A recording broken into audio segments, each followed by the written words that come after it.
would have done anything about it. So all this is deflective tactics by a Labour government that has no idea what to do about our terrorism problem. Here's where you start dealing with the terrorism problem. You have the guts to call a terrorist a terrorist. There's a starting point. Couldn't agree more, and tell them if they're found with a knife, they're going to jail for 10 years without parole. The legend that is Kev O'Sullivan, in a very tasty and new shirt, will take you through between 7 and 10. He's angry about everything. He makes me feel quite calm. 0344 499 1000 is the telephone number. Text as ever. We'll see you tomorrow. Kev next.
Across the UK, on DAB+, on YouTube, on your mobile, and on your side.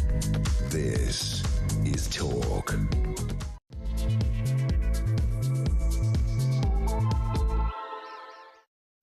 There you are. Good evening and welcome to the Political Asylum. I'm Kevin O'Sullivan, and I'll be steering you through 3 thrilling hours of news, views and topical debate all the way to 10 o'clock.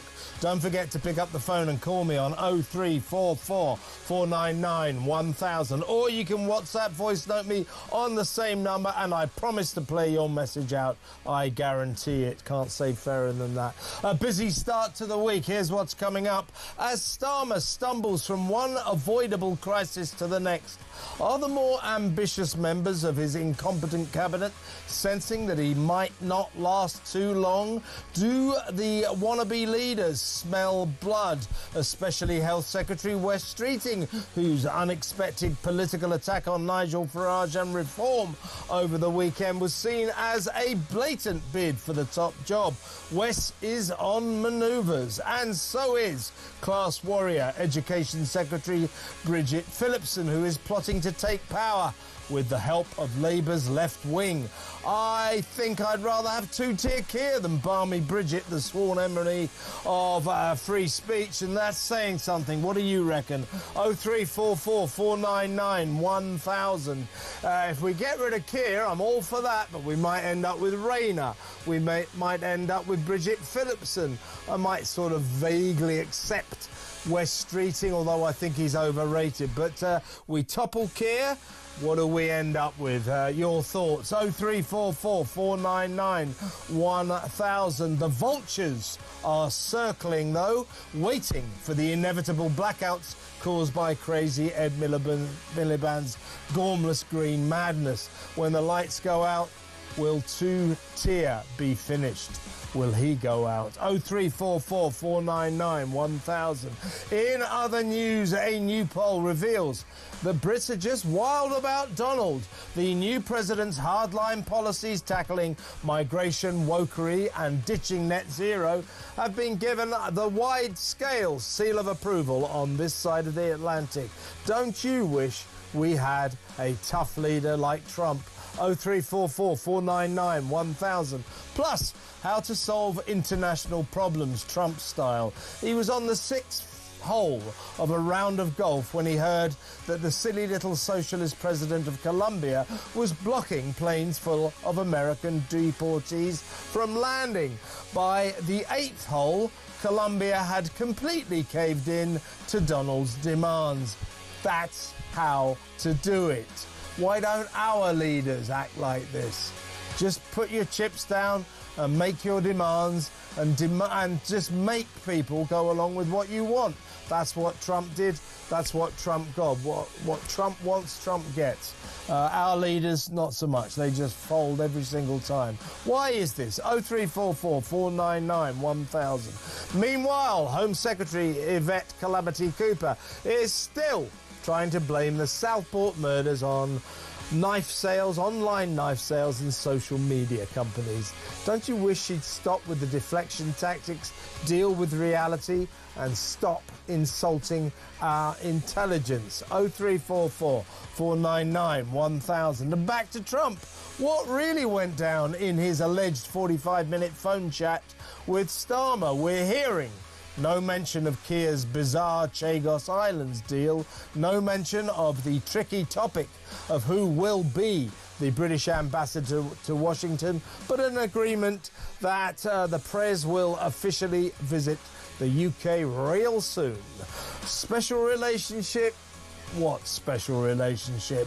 0344 499 1000. Also tonight, an important feature to mark the Holocaust Memorial Day and the 80th anniversary of the liberation of the Auschwitz concentration camp. Dear, we'll be dealing with that later on. We have to do that. Very important. Meanwhile, the only fan of Miliband's deranged net zero fixation apparently seems to be the Green King. Sounds like a pub, but is in fact our sovereign, the Green King. Why are Charles and his similarly obsessed son William allowed to be so blatantly political about their eco-obsessions? 0344 499 1000. And finally, Kinsey Schofield, live from LA with the latest developments on the royal front. All that and so much more, so don't go anywhere. Stick with me right here, right now on Talk, the home of free speech and common sense. Let's spend Monday night together. Yeah, got a great show lined up for you at the beginning of the week, so let's get going without further ado. Later on in this hour, we'll be discussing Trump dispensing with that Colombian pipsqueak, and also Yvette Cooper's continued pathetic attempts to somehow suggest that if there were no online knife sales, if Axel Rudagabana couldn't have got that knife on Amazon, then maybe he wouldn't have had a murder weapon. That's ridiculous. Every cutlery drawer has 50 murder weapons. That's ridiculous. And also she's trying to say that online content spread by the social media companies was to blame as well. Well, it played a part, but, you know, to try to say that A, it's online knife sales, and B, it's what people can read on social media sites. That's deflective tactics by the Labour Party, by a government who has no idea what to do. So that later on in the hour. But for all of this first 60 minutes or so, I am joined in the studio by my regular Monday mate. He is, of course, political commentator and my fellow talk host, Russell Quirk. Welcome, Russell. Good evening. Your Monday mate, that could catch on, I think. Yeah, I like the alliteration, Monday mate, Friday friend, all that kind of stuff. Wednesday wingman. Yeah. No, can't think of one Tuesdays and Thursdays, yeah, that could get us into deep water, couldn't Tuesday, yeah. I'll come up with something, but don't put me on the line right now. Well, let's talk first of all. I read over the weekend that it's not just the Tories, it's not just Reform UK that sense that Keir Starmer could be in trouble. His own people are sensing it now. He does seem to stumble from one avoidable crisis to the next. Most of his problems are self-created. He seems to indulge in self-harm. The winter fuel allowance, the waspy pension drama, just adhering himself to Ed Miliband's deranged net zero madness. All of this just causes him problem after problem after problem, and we learn that West Streeting in particular, the health secretary, is on manoeuvres. Now, this attack he made on Nigel Farage and Reform over the weekend was a bit strange for a health secretary. He started talking about them being, the messengers of decline and miserablest decline and all that. It was a big political attack on a rival party that you wouldn't normally expect from a health secretary. So he's got plans. I don't think there's any doubt about that. And we also learned that class warrior education secretary Bridget Phillipson, the enemy of free speech, the one who tried to cancel the free speech on the campuses law. Why would you do that? I don't like that. Don't like the idea of free speech on university campuses. We'll get rid of that law. Well, that's Bridget Phillipson for you, a classic Labour class warrior. Anyway, she sees her route to the top job by garnering support from the left. So the left in the Labour Party is still very important. So these two in particular, others too, I bet, have got plans, have got designs. They're beginning to wait in the wings for Keir's demise. And one thing that they are all watching the clock on is the fact that it is now pretty much accepted that within not too long, Ed Miliband's crazed net zero insanity will deprive this country of power. We'll get blackouts, and once the lights go out, that will make Keir Starmer's premiership extremely fragile, to say the least. Yeah, well, and the problem with the Ed Miliband thing, of course, is some of the stuff that he will do by way of infrastructure and contracts with third parties. By the way, mostly foreign investment companies. And of course, Labour, when they were in opposition, railed against the fact that it was foreign companies that bought all of our water and electricity utilities, but of course typically they're doing exactly the same thing. Most of those things, or some of those things certainly, could be irreversible. That's the trouble. So when we do get rid of this hapless shower of intellectual deviance, frankly, politically, then it's unlikely, I think, that some things will be able to be reversed. The Bridget Phillipson thing, though, crikey, be careful what you wish for. She's even further left than Starmer, and we think Starmer is verging on Marxism. Bridget Phillipson even worse. Wes Streeting, I think, as you indicate, not quite so bad. He's a bit of a Blairite, isn't he? So I think he's really overrated. He is. All people from our side of the fence, they always go, "I don't mind Wes Streeting. Wes Streeting's all right. Yeah, Wes Streeting's okay." Is he? Yeah, what's he done to the health service so far? I know nothing. In the land of the blind, the one-eyed man is king. We haven't got much to choose from, have we? So Wes Streeting is kind of the best of a bad lot. And as you say, the last thing you want is Angela Rayner in power as Prime Minister. Although I don't think that will happen. So, but what's interesting, I think, is that we are now 7 months into this government. I suspect what has happened is most of the parliamentarians in the Labour Party have been convinced themselves to give it time. Let's just give Starmer time to settle. But of course, what has actually happened is he's got worse. In terms of his lack of judgment, turning his back on pensioners, waspy women, and so on, all of these things that he's doing in a kind of hapless fashion, I think, are coming back to haunt him, because despite the fact that Keir Starmer is intending to try and cancel as many local elections in May as he possibly can, and we're now only 3 months away from that, there still will be local elections, whether it's district, whether it's county, and so on. And of course, what's going to happen is that the Labour Party are going to see huge councillor losses, and they will probably lose control of councils. I think what we're seeing here is a move in anticipation of that bellwether, that barometer in May, even though he's tried to cancel many of those elections just to mitigate the fact that his councillors are going to lose seats in great numbers. So, yes, the manoeuvring has started. This normally happens, of course, in a year or two out from a general election, when MPs start to realise, because of course they're all selfish, that they're about to lose their seats. But I suspect they're seeing that the carnage is going to happen in May, as I say, when those elections take place. Miliband, by the way, has joined the throng. Obviously, the Prime Minister himself has a personal photographer. I think that costs us about 60 grand a year. Same deal for the Deputy Prime Minister, Angela Rayner, who took it upon herself to bestow upon herself the status that she requires a personal photographer, so we're paying for that, taxpayers' money. Who wants pictures of her, or for that matter, to Keir Starmer, come to think of it? I'd pay people 60 grand a year not to take pictures of those two. Well, now, maybe Wahid Ali, maybe he wants to see what value he got out of all the stuff he gave him. Probably. Now Ed Miliband has joined the throng. The Net Zero Secretary is advertising for a £41,000 a year role to take pictures of him. Clearly these people, particularly Miliband, they think that they're so important, they're doing such important work, that this needs to be documented. These socialist heroes taking us into a bold new era of left-wing prosperity. Trust me, Ed, you do not want to be remembered because people will remember you as the guy who put the lights out in this country. You're on course to do that. Well, I guess they've got to document it while they can. I mean, they've probably got, well, we all know they've only got 3.5 to 4 years left, hopefully shorter, but probably 4 years left. It's incredible, though, isn't it, with all their aides, their spads and so on around them, that there isn't somebody amongst each team just with an iPhone that can take a few pictures for nothing. I mean, you would imagine that they would do that, or use the same photographer for all of them. I mean, if you add up the photographer costs, Keir Starmer, Angela Rayner, Ed Miliband, sorry, David Miliband's not back yet, and all of the other front benches that we don't know about yet. No doubt there'll be some more photographer costs revealed soon.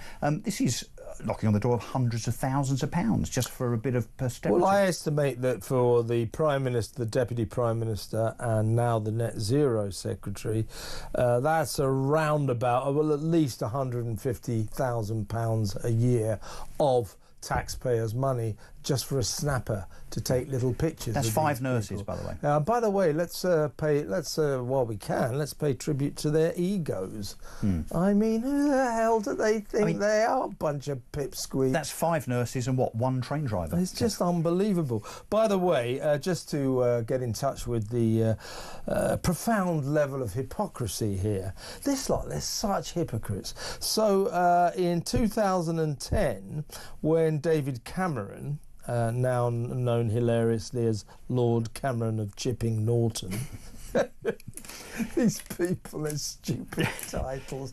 Lord Cameron. Sounds like something out of. Do you remember Camberwick Green and Windy Miller? And all that? It sounds like something out of a kid's cartoon. Doesn't it? Oh, your lordship, be me ever so humble. Anyway, when he advertised for a personal photographer, when he was Prime Minister, I do believe, it's 2010, Ed Miliband, who was then, I do believe, Labour leader, he criticised Cameron and said you shouldn't be hiring a personal photographer at a time when everyone in the country is being asked to tighten their belts. He had a right go at the Prime Minister for getting a personal photographer, but apparently when it's him, that's okay.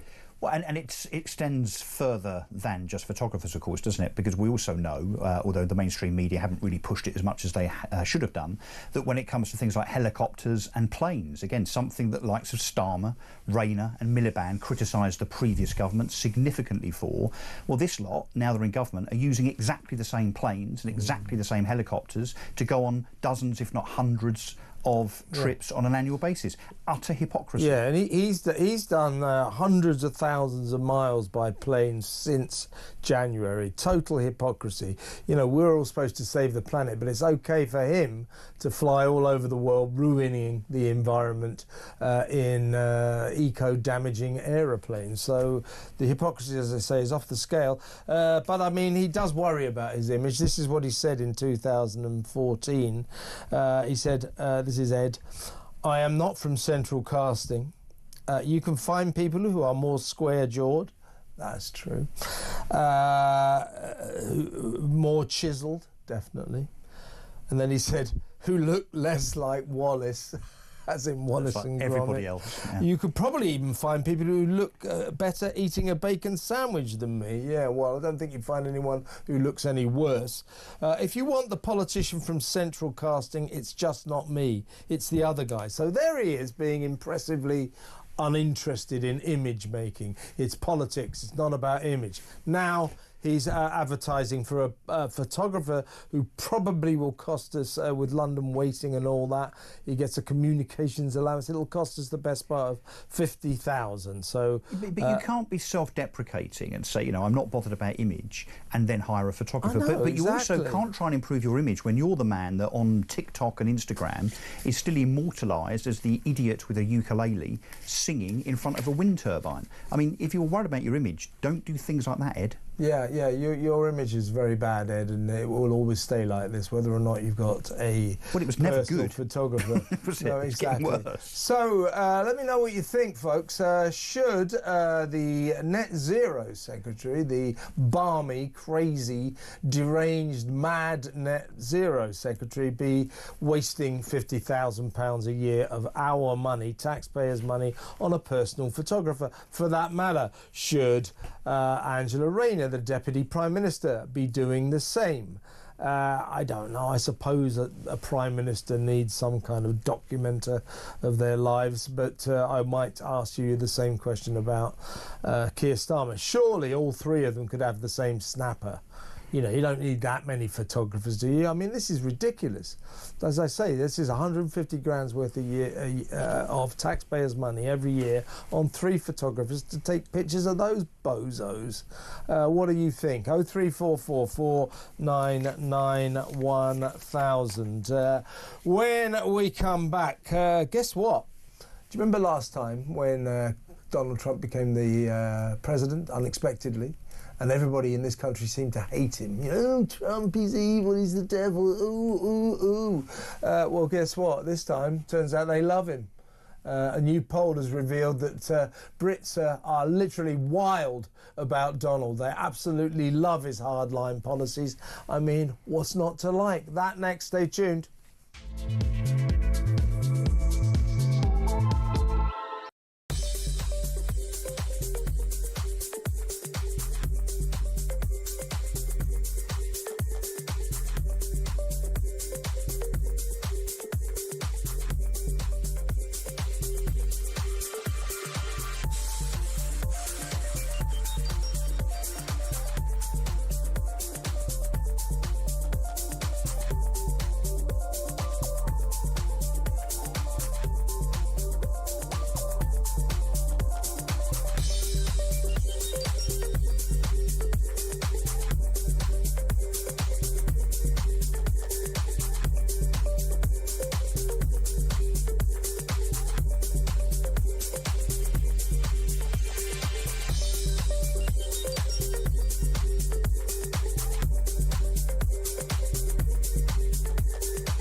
Remember that November 2020 presidential election when all debate around Hunter Biden's laptop was shut down. Then the pandemic. If you question lockdowns, you might find yourself suspended on Facebook or elsewhere. That whole social media debate room has completely shifted because of Elon. Now look, he and I don't agree on everything. I don't bend my opinions for anyone. So your views, you've been very clear about your views on Yes. Tommy Robinson. Yes. Absolutely no interest in him joining Reform or otherwise. Let him do his own thing, we'll do our thing, and that's it.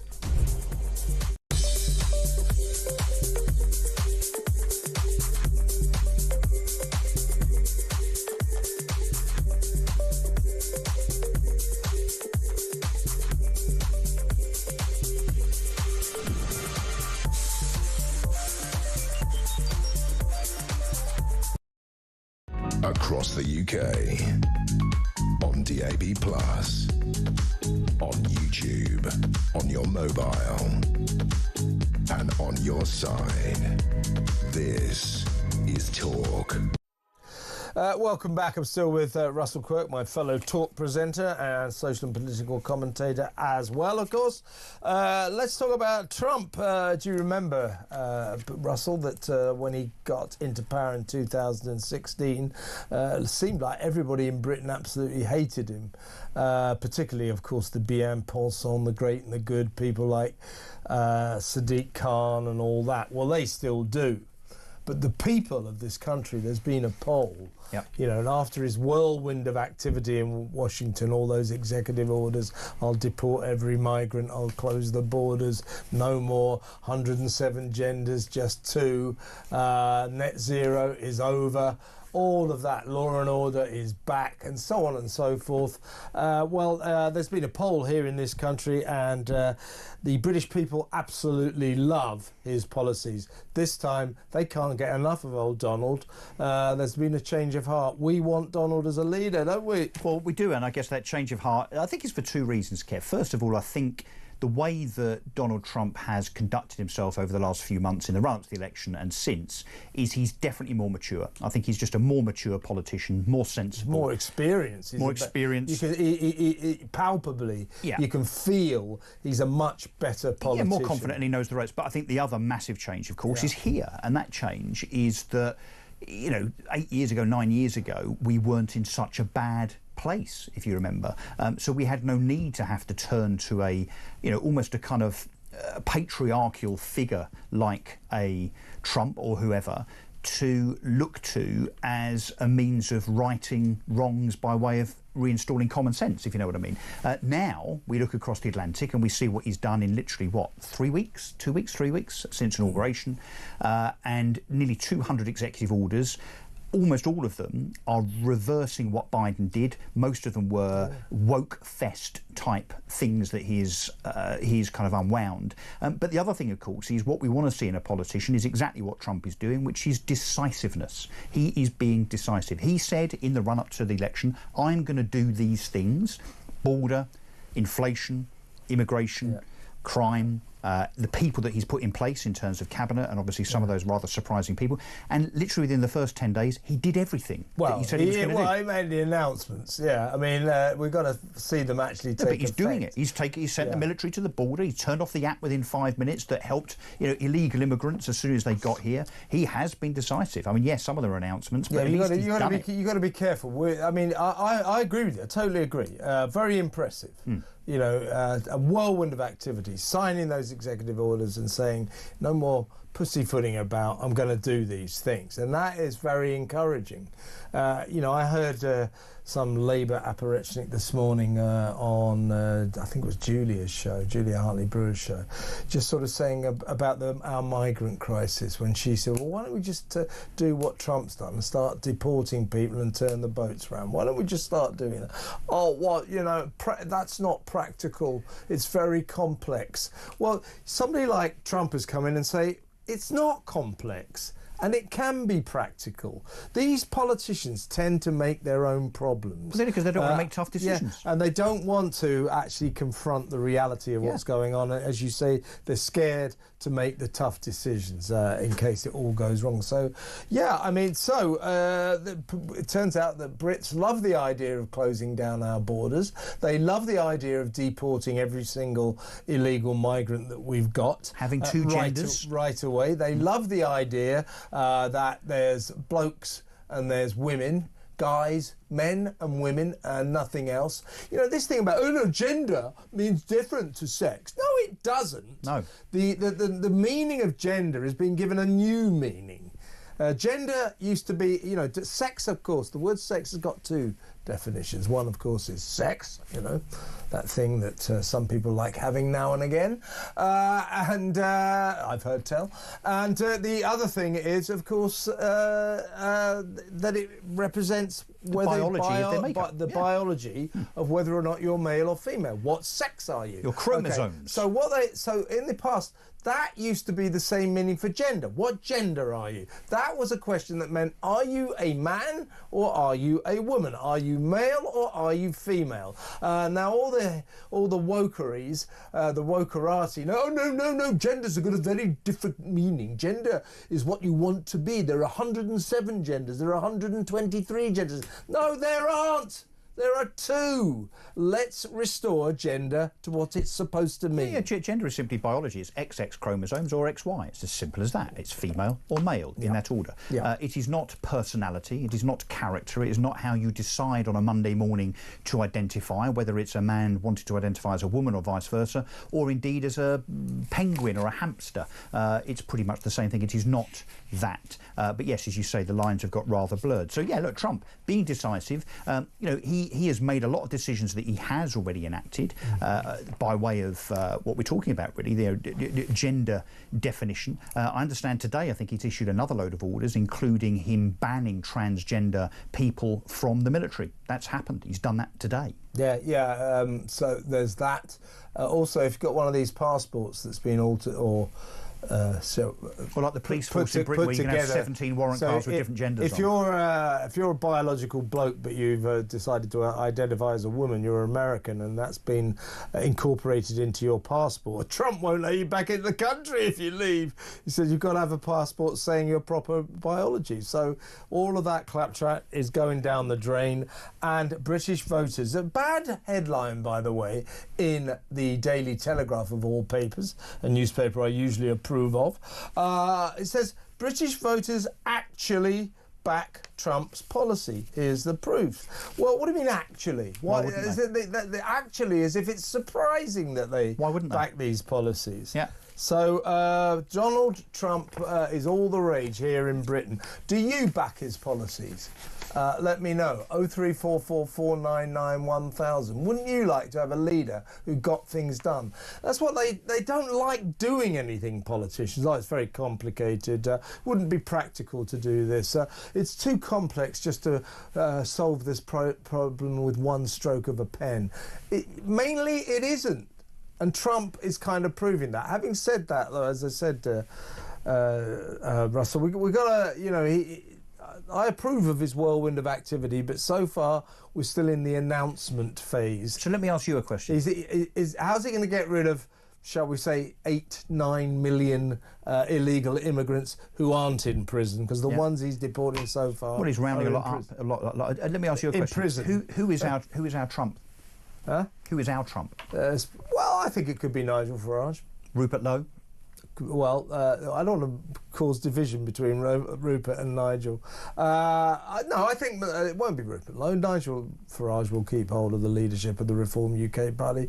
Reform UK are a smart outfit. They're not going to ditch their golden goose, are they? But you're not saying... He got them to where they are. But you're not saying Kemi Badenoch, you're not saying Robert Jenrick. Oh, God. I'll give Jenrick more... I'm being mischievous. I'll give Jenrick more time of day than I would Badenoch. Badenoch is just not the right person for this situation. She's had a bad start. She believes quite clearly that all she's got to do is sit around because there is a natural two-party system. Well, Kemi, if you want a bit of advice, you better keep watching that two-party system, because I think you agree, Russell, it may be disintegrating before our very eyes. Well, it's a one-party system that most of us don't want. Yeah, so be careful, Kemi, because while you look away, Everything is changing. It really is. Listen, when we come back, still with Trump, we're going to talk about this magnificent victory that he had over the pipsqueak Colombian president, Gustavo Petro,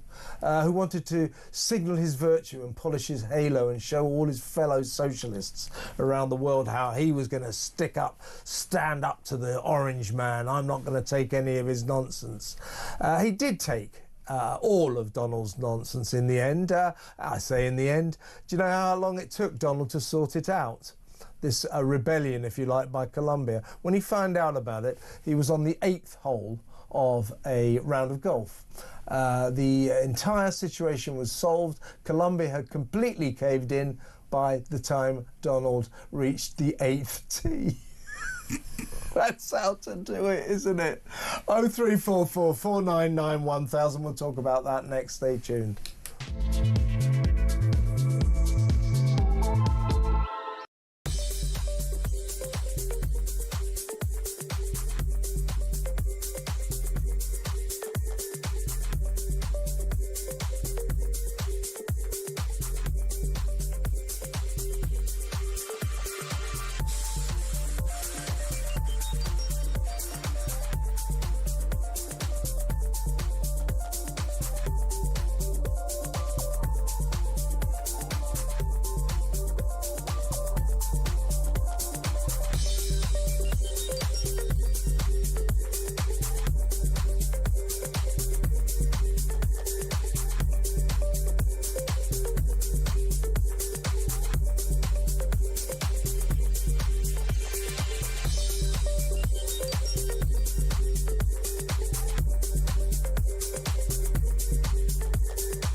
Across the UK, on DAB+, on YouTube, on your mobile, and on your side.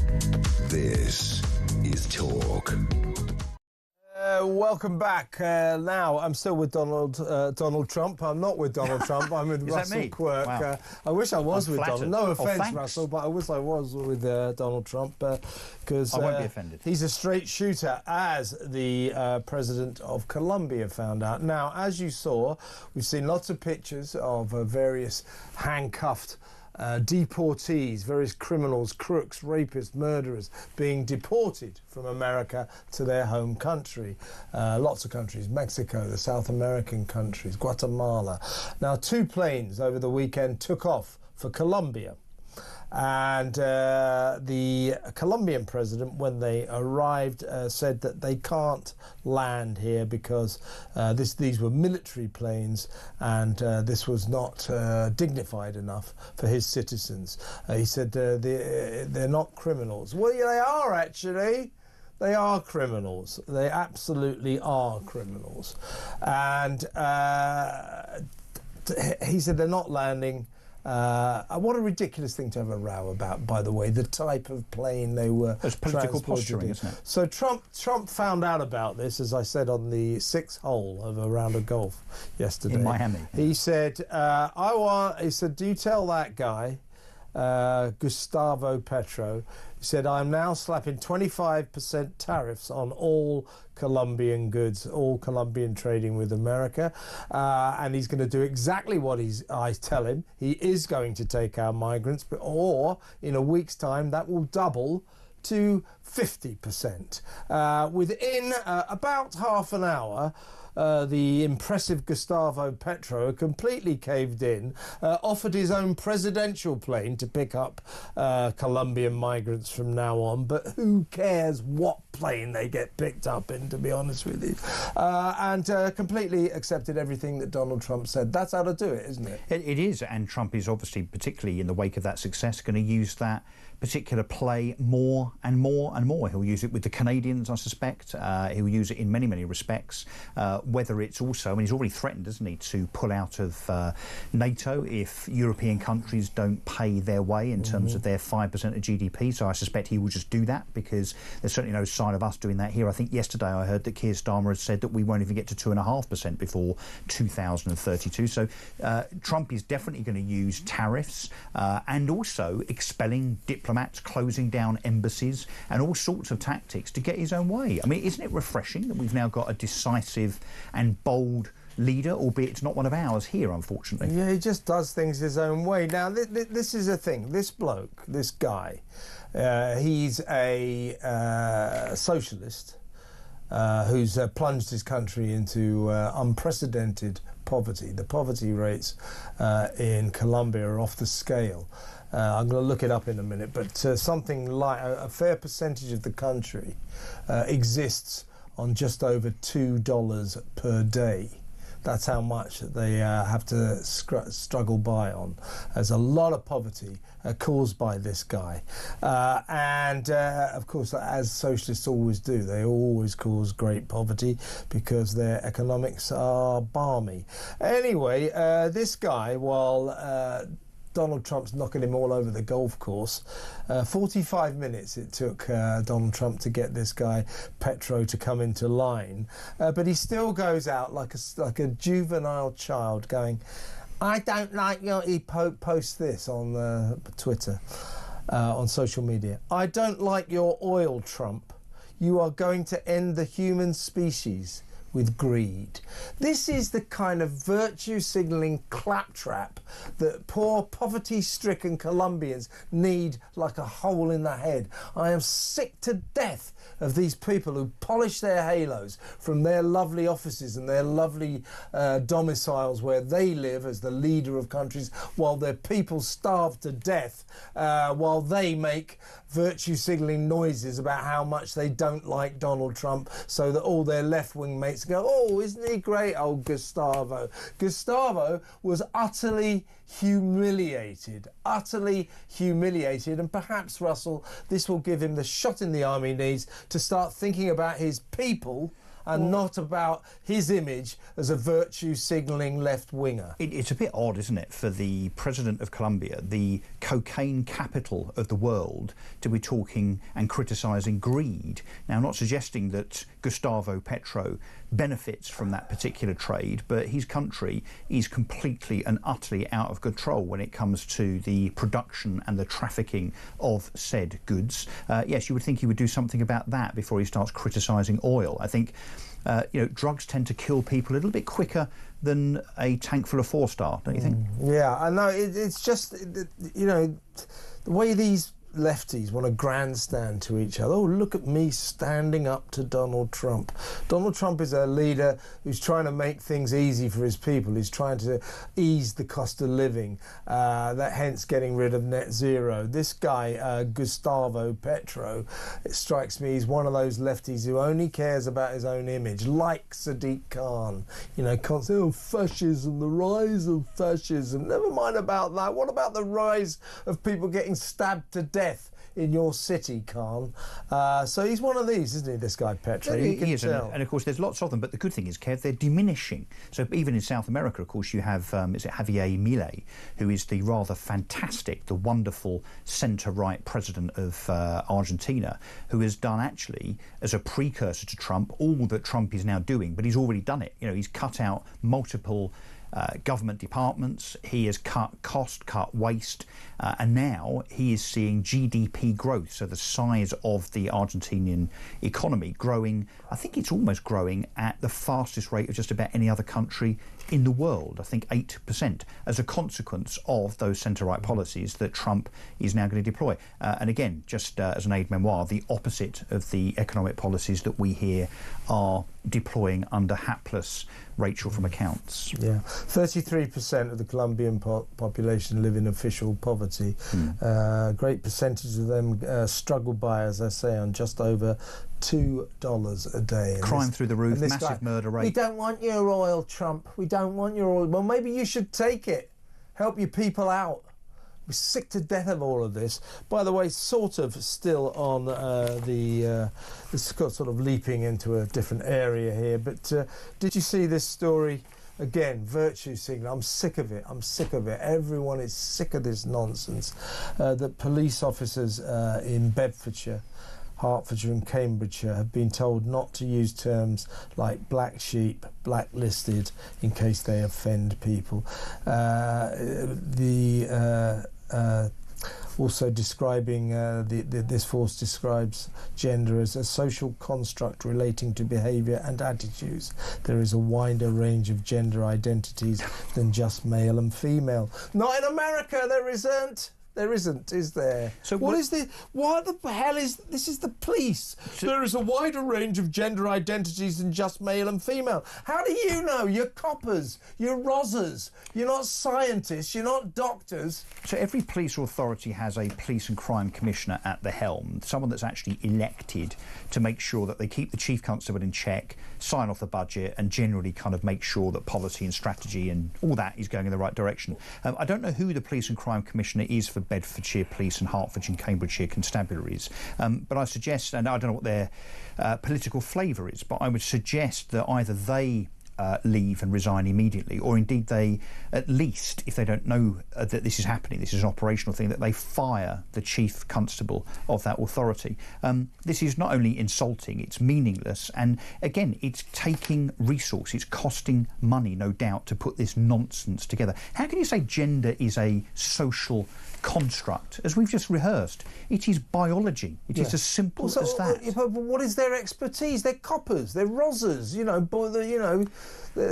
Bobby's on the beat. Why do they think they can make pronunciations? But the slippery slope of not... I mean, how can the police be an organisation that doesn't want to offend people? Yeah, they should be kicking doors in and nicking people, for goodness sake. They should be offending people on a daily basis, in my opinion. What do they know? What do they know about? What do they know about gender identities? How do they know this? What's their expertise? Why are they saying this? It also says this is a 9-page document instructing the long-suffering officers in Bedfordshire, Hertfordshire and Cambridgeshire, what to say. And you mustn't risk portraying certain groups as inferior or superior to others. Pregnant person should be used instead of references to pregnant women. Yeah. Why? Christian-centric language, like the term faith, should be avoided. What is this claptrap? Just go and catch the bag, guys. Try that. Yeah, at least there is some sense in that part of the world. So Festus Akinbusoyi, who was the UK's first black police and crime commissioner. He says it's rubbish, doesn't he? And he's the former PCC, the Police and Crime Commissioner for Bedfordshire Constabulary, has labelled the guidance utterly mad. Yeah. And so he should. But I'd love to know, if I'm going to look it up in a minute, to find out who the current PCC is, because this is, we criticise the police, unfortunately, because we feel that we have to, because crime is increasing, particularly crime against the person, and serious crime, sexual offences, drug offences, assaults and so on. And of course, certainly where I live in Essex, the rate of detection has halved for some of those things. So I might just humbly suggest that rather than worrying about inoffensive language and rainbow police cars and dancing the Macarena at carnivals, we just think about solving crime. That's all police should be doing. Go and catch the bag, guys. And preventing it in the first place. We don't want PCs, we don't want woke coppers, and all these chief constables who take their various constabularies down woke alley. I mean, you are destroying our police forces with your ludicrous politics that nobody wants to know about. So let me know what you think. Have you had enough of woke coppers? shoppers, PCs. 03444991000. When we come back, we'll talk about Yvette Cooper, the Home Secretary's ridiculous deflective tactics as she tries to suggest that the Southport murders were down to online knife sales and social media sites. Really, Yvette? Is that what you think? 03444991000. That next, stay where you are.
Remember that November 2020 presidential election when all debate around Hunter Biden's laptop was shut down. Then the pandemic.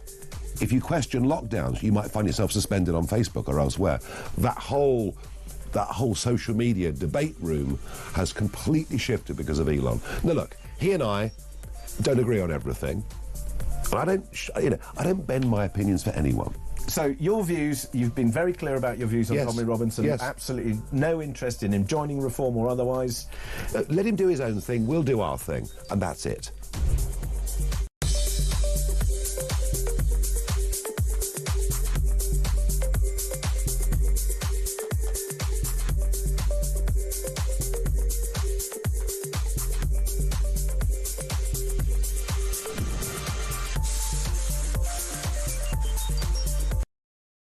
Across the UK, on DAB+, on YouTube, on your mobile, and on your side.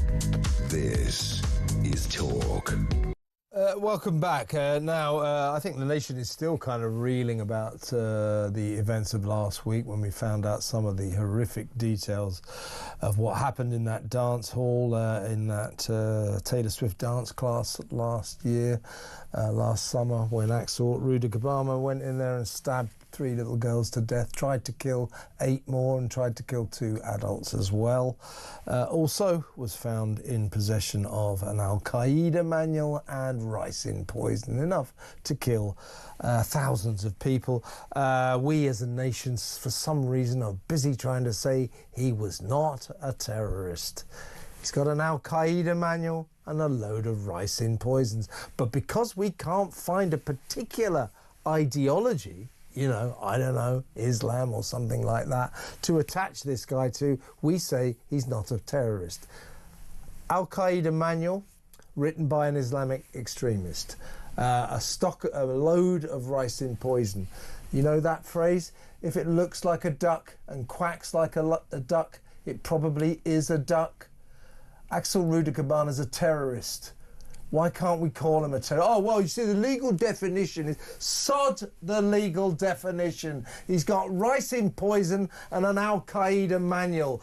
Is it because he's a person of colour? If he was a Millwall fan, I bet we'd have him dismissed as a terrible terrorist within about 3 seconds. This is more middle-class hand-wringing. And Yvette Cooper is leading the charge, still saying, Russell, that online knife sales, oh, he got the knife on Amazon, and also social media companies posting harmful, dangerous content.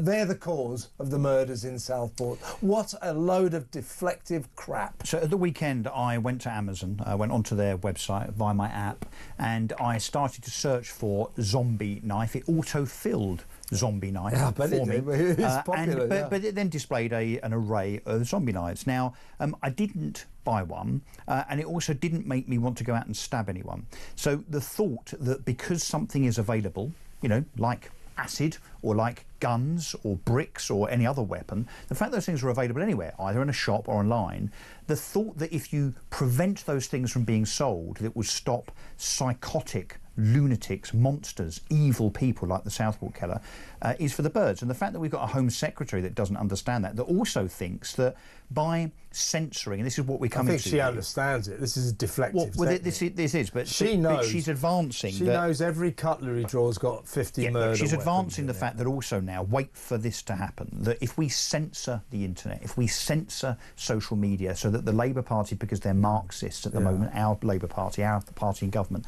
that if they are allowed to achieve that, they'll do it off the back of an event like this. It's despicable, actually, to use the Southport murders as a means of getting your own political way as a government in order to censor the internet and social media. But it scares me that politicians, even if they don't believe it, they don't believe they it. pretend, they want us to think not that it's stupid. They know it's rubbish. But they want us to think that it's true. Yeah, but they know it's rubbish. It's deflective tactics. Yeah, it's a distraction. When only a few yards from here, a maniac stabbed to death a couple of poor innocent victims on London Bridge a few years ago. This guy had been in the Prevent programme. He was radicalised. He was, an Islamic extremist. They said, though, Prevent had cured him of all that. Not so much, it didn't seem. What did the then Prime Minister Theresa May said? We've got to have a crackdown on social media companies. Yeah, it's the same thing. They won't do anything. This is just, they don't know what to do, so they point the finger at the perennial villain social media companies. Yes. They're conning you, people. But what's also happening here, of course, is the authorities, whether it's social services, councils, government, or whatever, police, they don't want to point the finger at someone of an ethnic minority. That's a big part of what's happening here, yeah. But also, this reminds me of many years ago when this all started. It was, the fallacy, the fantasy that adding more ping-pong tables to the community halls of South London or basketball hoops to East London parks would somehow reduce stabbings and knife crime. It is nonsense. It's ridiculous. And we all know it is. What would reduce knife crime? What would reduce that? The threat of terrorism would be confronting the threat of terrorism rather than pretending it doesn't exist. Now, years ago when the Labour MP Joe Cox was horrifically killed by that far-right extremist, it didn't take the then politicians, the government, the Labour politicians, including Keir Starmer, took them seconds to say this man is a terrorist. He was white and far-right. When a guy watched that drama, Three Girls, about the Rochdale grooming gangs, a drama on the BBC, and got in his van, drove all the way up from Wales, up the M4 to Finsbury Park Mosque, and ploughed into the crowd there of worshippers, killing one at that mosque, Muslim worshippers obviously. Within seconds, he's derided or dismissed as a far-right extremist. He wasn't. It was some bloke who watched some telly drama, and it annoyed him. So when the people are white and far right, the authorities, the Starmers of this world, the Yvette Coopers of this world, can't wait to dismiss them as terrorists. When they're people of colour, they go out of their way. When they're actually Islamic or Muslims, they go out of their way to avoid calling them terrorists. It's insanity, folks. Because, as they are on the record as saying, they don't want to inflame racial tensions in communities. Well, I'm sorry if there are things happening in those communities that are worthy of clamping down, and you must do so. The other thing, just quickly though, well, what I would suggest that we do is, rather than letting someone like the Southport killer, and I don't want to mention his name, by the way, that's why I'm not, if we don't... It's Axel Rudiger-Cabana. What is that about not? Shall we be reporters? Shall we do the story? Well, I don't know. I think... Look, I'm a journalist. I like to give people the details. I would rather it escaped my memory, frankly, albeit the incident never will, I'm sure. But no, my point was going to be that perhaps if we hadn't let him slip through the net of the authorities many, many times, it wouldn't have happened. But also, let's tell it how it is when it comes to the parents. Now, I think we've got to get to a position now where these 13, 14, 15, 16-year-old kids are killing other kids. They are children, OK? Now, what is the responsibility of a parent? It is to be responsible for their child. So, no, what I'm going to suggest is that we now need to start thinking about culpability where parents are concerned and criminalising them. No, seriously, because you can't have it both ways. You can't say... I'm not against what you're saying. I think, the parents... The parents are off the hook. But you cannot legislate against the fact that people often are useless parents. No, but you can. It's that old story. It's that old story, is it not, that you need a licence to go fishing? No, I think you can. But you don't need a licence to have kids. Don't tell me that the Southport killer's parents didn't know that he had ricin under his bed and a crossbow and a zombie knife. If they knew, they have empowered him. They have enabled him. Yeah, but that's criminally culpable. Yeah, OK, well, that won't sort anything out. There will still be useless parents. It might help a bit. No, it won't. No, Forcing parental responsibility. You'll always have useless parents. Criminalise them. Well, that won't make them good parents. These people are useless. Don't need to make them good parents. Anyway, thank you very much, Russell. Russell Quirk there. He'll be back next week. I'm Kevin O'Sullivan. We'll be back with Richard Tice after this break.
Across the UK, on DAB+, on YouTube, on your mobile, and on your side. This is Talk.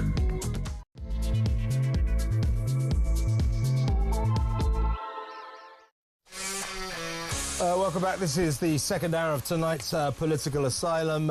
In just a little while, very important, we're going to talk to Ed Lewin from the Holocaust Educational Trust, because, of course, today is Holocaust Memorial Day. We should all remember this. I hope a lot of people take account of this. I hope a lot of people who sympathise with all those pro-Palestinian marches every weekend take note of this. This is what this is all about.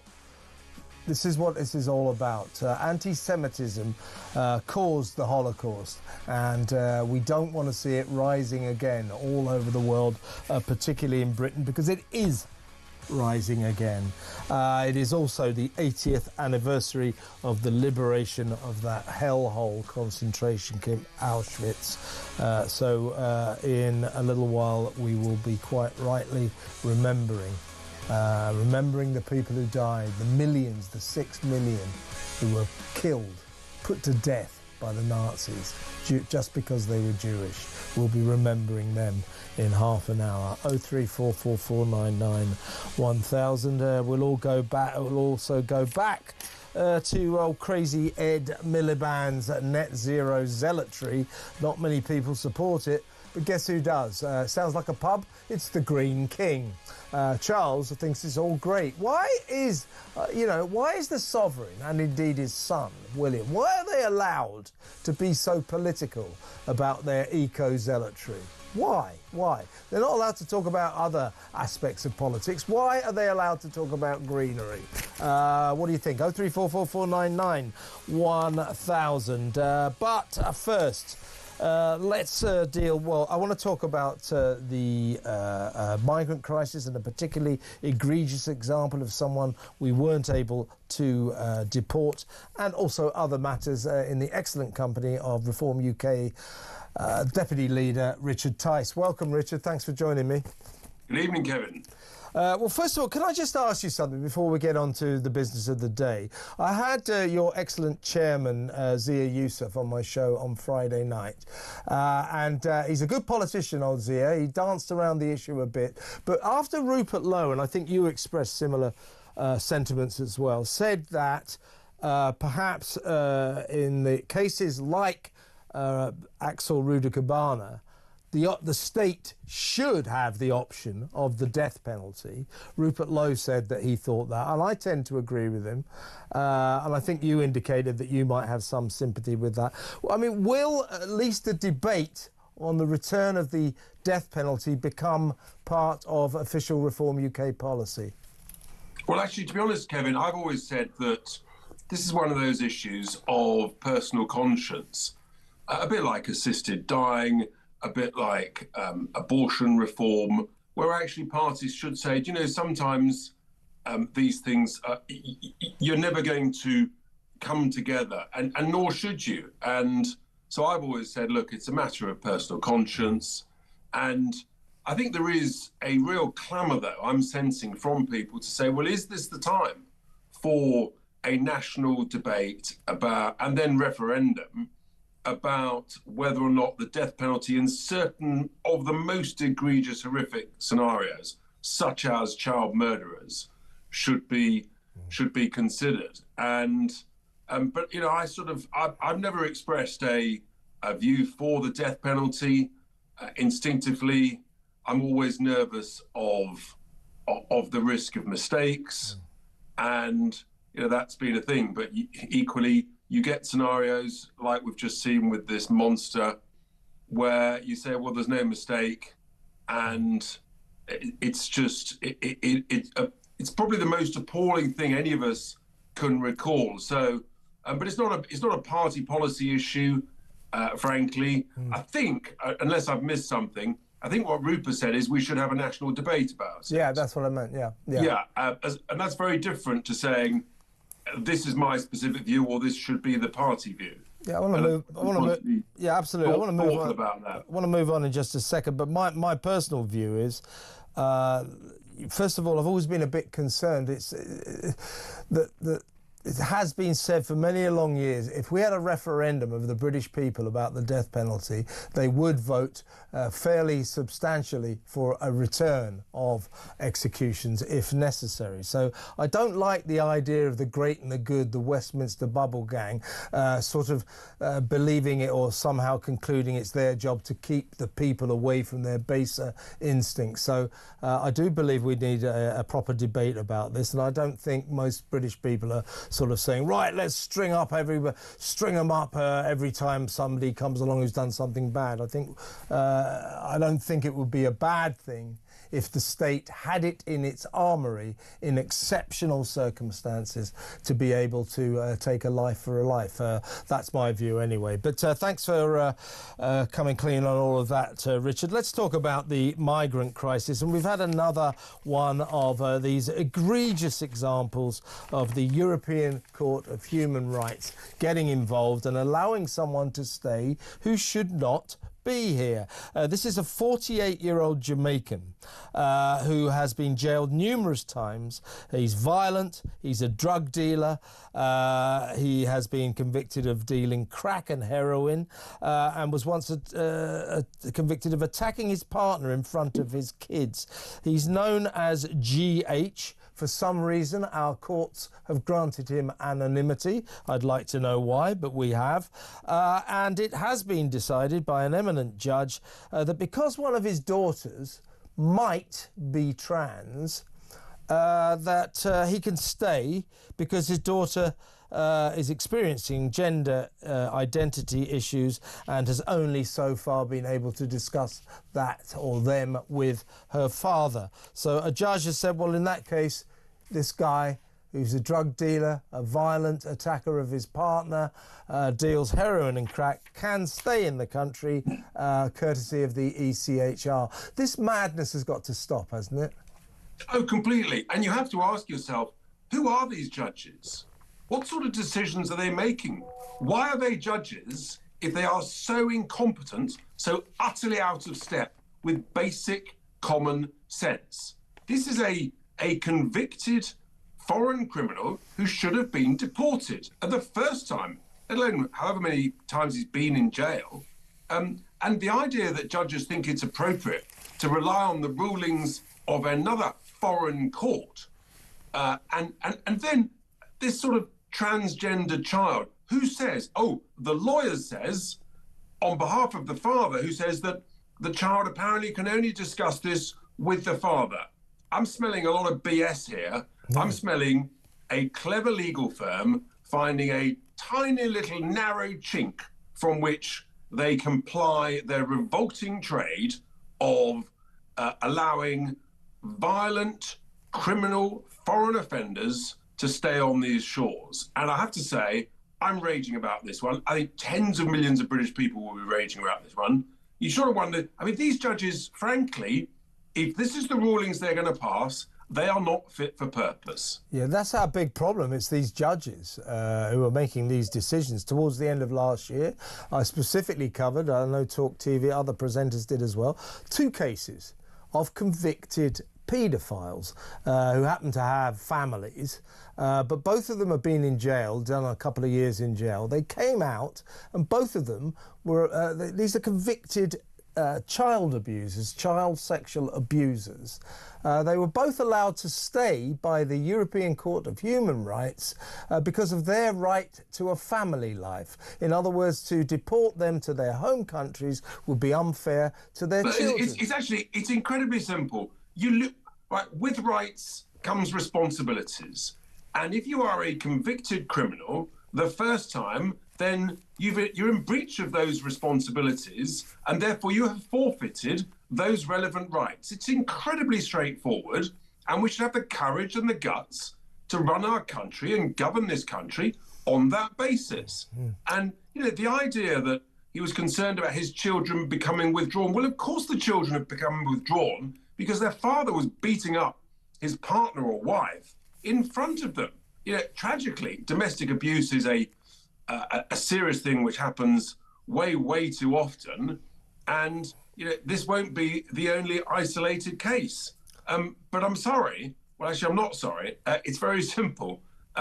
if you are a convicted foreign criminal, then be gone with you. It's as simple as that. After the first occasion, I'm actually all for, once you've been convicted, why on earth should we pay for you to stay in our jails? Actually, you're on the first place home, and you can stay in the jail of where you come from. Exactly. Now, on the same tack, 4 asylum seekers accused of faking their Afghan nationalities to get into the UK, while they wait for their trial for this crime, so they faked, well, they stand accused of faking their nationalities. They were, in fact, Sikhs, but they said that they were Afghans in order to get into the country in Christmas 2023. Now, in order to fight this case, they've been allowed to stay. They're currently now living in a Bakshi £575,000 luxury house in the exclusive home counties town of Hemel Hempstead. And because we've allowed them to stay and fight their case, it is likely to cost us at least £164,000 just to maintain their residency. What's going on here? What is going on? It's the same gutless, hopeless, weak leadership, feeble civil servants that clearly don't like this country, that despise the traditional values of competence and decency and deterrence that we grew up with. And it's just utterly, it's so mad, it's so inexplicable. You think it's like a joke out of some sort of smelly, revolting cracker. Yeah. I mean, it's utterly incompetent. So, are you saying that it sounds from what you're saying that not only are they enjoying hospitality by way of accommodation at the taxpayers' expense, but we're paying their legal fees? I mean, on what planet would any sensible nation run themselves like that? Yeah. If you've got a problem and you've come to someone else's country and you've got a problem, you pay the lawyers, pal. Yeah. You pay the translators. It's very simple. Don't expect the British taxpayer to pay it. We're done with it. Yeah. These people are Indian citizens. They lied. They said they were from Afghanistan in order to be allowed to stay. They then got found out. I mean, I don't see why we have to go through this long, drawn-out legal case that cost the taxpayer hundreds of thousands of pounds, both for their legal aid and their residency. Why don't we just send them back? Well, you can have a legal case, but why does it need to take so long? It sounds fairly open and shut, seems to me. And we've got to be able to have prompt, rapid justice. Funny how when Keir Starmer determined that we would have rapid justice and people would get long sentences, when he didn't seem to mind interfering with the rights to a free and fair trial then, we note, so then you can have prompt courts and prompt judgments and long sentences. But for everybody else, it seems to take months or years. Yeah, either we've got a consistent CPS and court process, or we haven't. And it sounds to me like we've got a 2-tier court process, 2-tier justice, 2-tier policing from 2-tier care. It's just ridiculous. So basically, this family, there are 4 of them, have been in Britain illegally for 13 months, and their trial is now set for February 26. So that's more than a year hence. So far, their accommodation bill has cost taxpayers £328,000. That will be the cost by next year. They're living in as I say, a £500,000 house in Hemel Hempstead. And looks like their legal bills for the next year will come to £164,000. It's incredibly simple. It's ridiculous, isn't it? It's incredibly simple. You'll have seen that we're now equal first in some polls. We're topping other polls. When we're running this country, in a few years' time, after the next general election, this will all change. And this is the sort of thing where actually you should have fast-track deportation courts. And it sounds like these folk would be prime candidates to enjoy that rapid route through justice onto an aeroplane and back to where they came from, which I think you said was India. Yes, exactly. In other words, Donald Trump style. And we'll go to break now, Richard. When we come back, we'll talk about this fabled phone call between Keir Starmer and the new American president. I wonder what actually happened in that, but the ramifications are immense. So we'll chat about that after these messages.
Remember that November 2020 presidential election when all debate around Hunter Biden's laptop was shut down. Then the pandemic.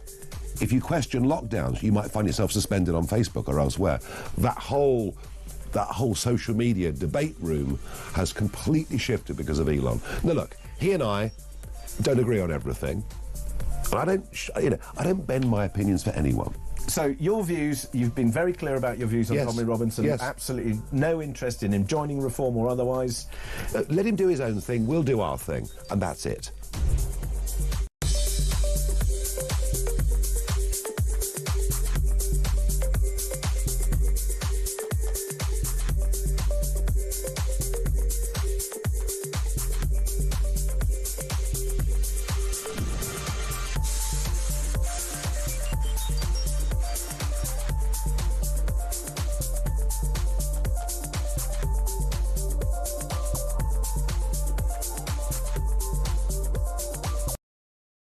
Across the UK, on DAB+, on YouTube, on your mobile, and on your side.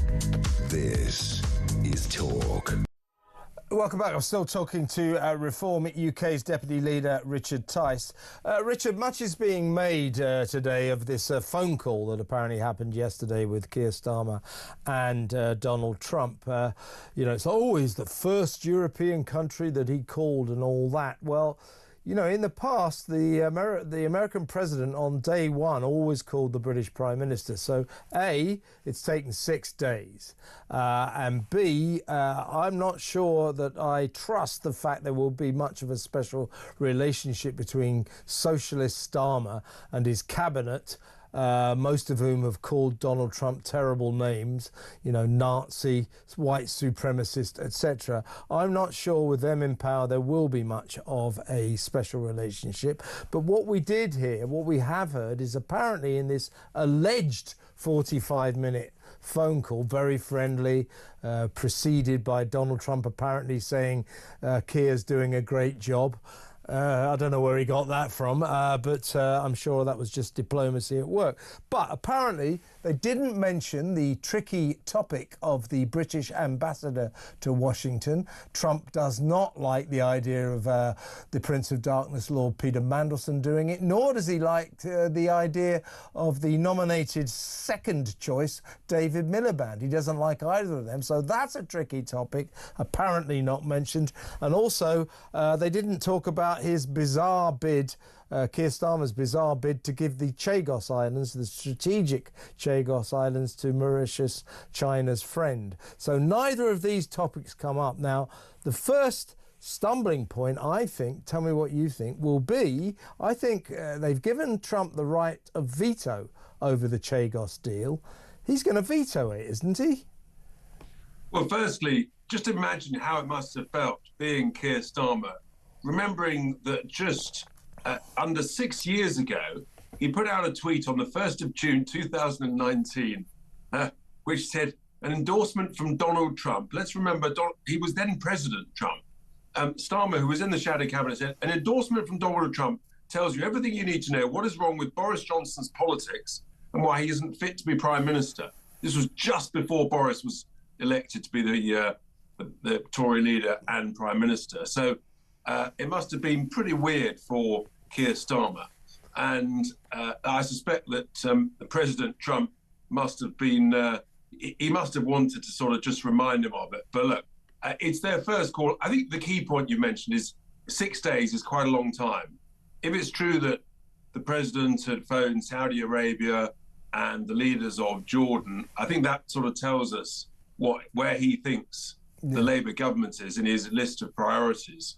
I'm not convinced about this ambassador point. I may be wrong, Kevin, but I've not seen some specific evidence as opposed to a bit of media sort of whipping it up. But your key point is, of course, Chagos. I wouldn't have expected that to come up in the first conversation. That's just not how things are done in leader-to-leader circles in your first call. But it is the critical second or third call, probably more likely by the Secretary of State in America, the equivalent of our Foreign Secretary Marco Rubio, and David Lammy. And look, I think they're going to basically terminate the deal. Yeah. And that will be incredibly embarrassing for Starmer, for the Foreign Secretary, David Lammy, and for the whole Labour government. I mean, I've sat there hour after hour as they've trumpeted this. Nigel has in the chamber said, you're in for a surprise. And we've all looked at each other, why are you burning all this political capital when the likelihood is that President Trump's team are going to kibosh it? That shows either unbelievable arrogance or incredible naivety, or a combination of both. But yeah, we would expect them to bin this very shortly. Going forward, Richard, we all know that the person in Britain that Trump wants to talk to first is your friend, Nigel Farage, and isn't that particularly interested in Starmer's socialist government. He has a very low opinion of Labour. So going forward, I mean, how do you see the alleged special relationship unfolding? Because I don't think it is going to be all that special. I think that Trump will certainly play the diplomatic game to the extent that he can get an invitation to visit Britain so he can mix with the royals again. He loves all that. But apart from that, I can't see him particularly helping Britain out on a special basis. Do you think? Well, the special relationship is with our leader, Nigel Farage. There's no special relationship between the Labour government or anybody, frankly, in the Labour Party. That's for the birds. So we'll have to wait and see. But obviously, in the national interest, Nigel will do his very best to make sure that the national special interest is maximised to the best possible intent. But at the end of the day, we have to remember, President Trump is negotiating to make America great again and putting America first. In the same way, we should be doing the same. Our leaders should be doing the same. make Britain great again, put Britain first. The problem is that our leaders, actually not just Labour, but the Tories before, have done exactly the opposite with some of their harebrained, crazy policies. But this lot are more extreme than any, frankly. I mean, sending an extra sort of give or take 10 billion in overseas climate aid over and above the bloated, bureaucratic, wasteful foreign aid budget. They want to send 9 billion to Chagos. They're sending hundreds of millions, I think, to Syria. I mean, there's another one that came out, for example, in the last decade. We sent £4 billion to Syria. What have we got for that? Have we got any special relationship there? I mean, all of this stuff. At the end of the day, the British government is here to negotiate for British interests in the same way that any government of any state is. And we need leaders that will put Britain first and negotiate for British interests. And that's what we at Reform will be very, very focused on. Let me ask you a last question. If it's possible, and it clearly is, it's palpably, demonstrably possible for Donald Trump to say, these people are illegal migrants, illegal immigrants, and we are deporting them, and we are sending them back to their home country. For example, Mexico, for example, Colombia. He's been doing that all weekend. And with slight kind of problems with Colombia, all of them have just accepted it. Colombia, in the end, had to cave in and say, yes, we will take your deportees. So if it's possible for Donald Trump to say, these people are criminals, these people broke into our country illegally, and we are sending them back to you, why can't we do that to our migrants? Oh, we could do, of course, but that requires leadership, and we haven't got any of that. That requires a competent Home Office that believes in the cause of secure borders and deporting those who shouldn't be here or who've broken the law. And it's as simple as that. And it also requires not being a member of the European Convention on Human Rights. And obviously America and most sensible countries outside continental Europe are not members of the ECHR, and they seem to have perfectly decent human rights, whether it's in America or whether it's in Canada or Australia or other friendly English-speaking nations that we get on so well with. So look, this whole thing revolves around those two things, ECHR and leadership and courage. It's actually just not that difficult. Well, let's hope that somebody gets into power fairly soon who's got Donald Trump's leadership qualities, because there's been a poll out today that the Brits absolutely love him this time round. So good for Donald, and thank you, Richard, very much for your time. Very good to talk to you.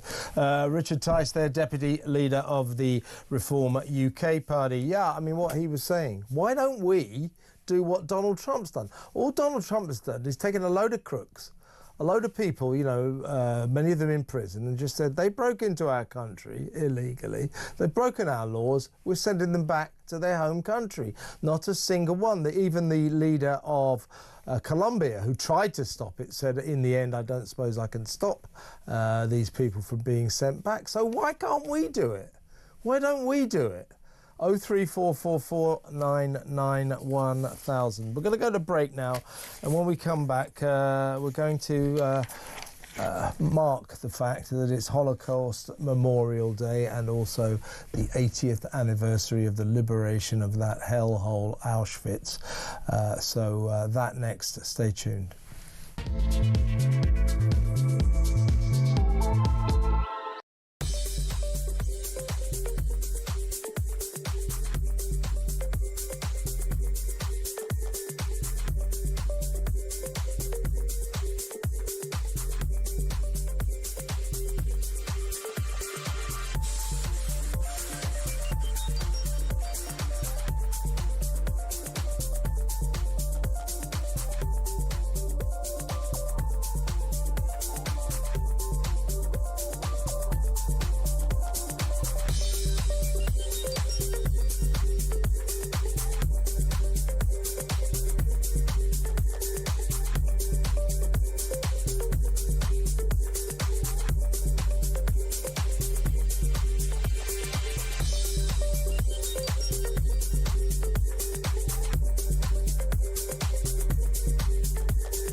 across the UK, on DAB+, on YouTube, on your mobile, and on your side.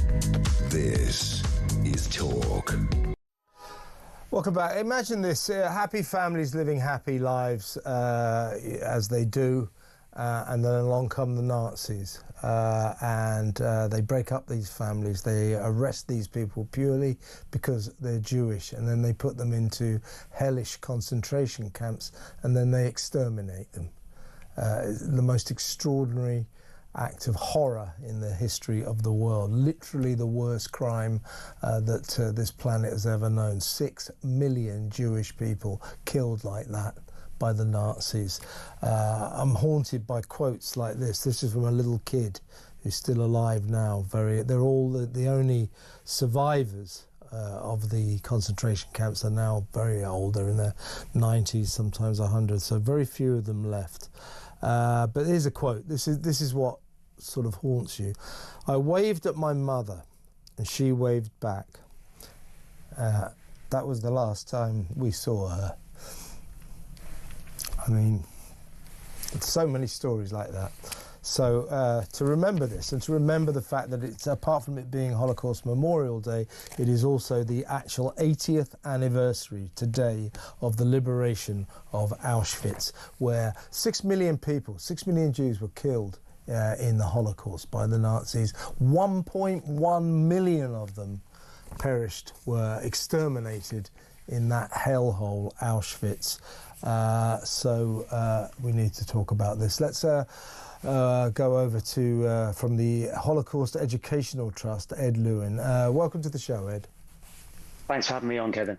Well, first of all, let's talk about this. Let's talk about Auschwitz first. I mean, there are still some survivors, and their stories still, reduce you to tears as soon as you hear it. As I say, you can't stress enough that these were, if you look around, I don't know, some affluent area of Britain or whatever, a town, a city here, happy families living in a happy community. Suddenly, imagine it, jack-booted soldiers coming into these houses of affluent people, smashing them to bits, arresting them, taking them into concentration camps where they nearly starved to death and where many of them were put to death. I mean, the horror of it is off the scale, isn't it? Completely. I've been involved in Holocaust education for many, many years, and yet every time I hear a survivor's testimony, it hits me so hard, because these are ordinary people, ordinary families who went through hell, and most of them never came out. Most of them were killed, and that was the aim and intention of the Nazis, to wipe the Jewish people off the mainland European map.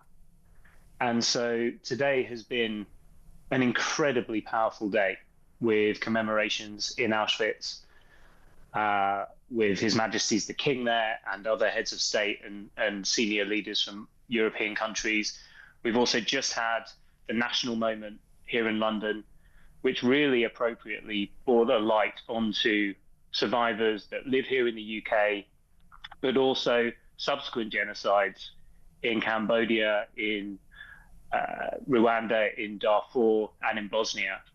But as you say, it is just almost unfathomable. It is completely unfathomable. But I tell you, Kevin, when young people hear the testimony of Holocaust survivors, it is so often life-changing for those kids. They go out, they go into their communities, they do amazing things. They preach tolerance, they preach dignity, they preach kindness. And that is why the work that we do at the Holocaust Educational Trust is so important. Absolutely. I'm looking at the testimony or the memories of someone 95 years old now, Renée Salt. She was in the Belsen camp. And this is her story. This is what I'm trying to get across to people. If you're living a nice, I don't know, middle-class, comfortable life, these people were too. Imagine suddenly jackbooted soldiers smashing their way into your home, taking children, taking screaming women, and taking them to concentration camps where their lives where they would be very lucky to survive at all. So Renee... Sorry, go ahead. Yeah, well, Renee said we had a very comfortable lifestyle. As soon as the Germans came, they started making new rules every day for Jewish people. We weren't allowed to walk on the pavements. We had to walk in the gutters. We were not allowed to keep our shops open. We were not allowed to practice our professions. So life became very, very difficult right from the beginning. And then she talks about, after they were interned, beginning to hear the rumours that old people and young people, kids, were being exterminated because they were seen as no good for the work detail. They couldn't do any useful work for the Nazis, so they were just gassed and exterminated. So the horror of it is just unbelievable. So I need to ask you, Ed, what do you think when you see anti-Semitism in this country in particular? Make no mistake, since October the 7th last year, the year before, it has been on the rise. You know, when we saw another virtual Holocaust against the Jewish people, 1,200 of them murdered, raped, babies beheaded, what was the reaction to it in this country? Anti-Semitism. There was a rise in anti-Semitism. What is it going to take for people to realise that if you go down this road, you end up with what the Nazis did? Why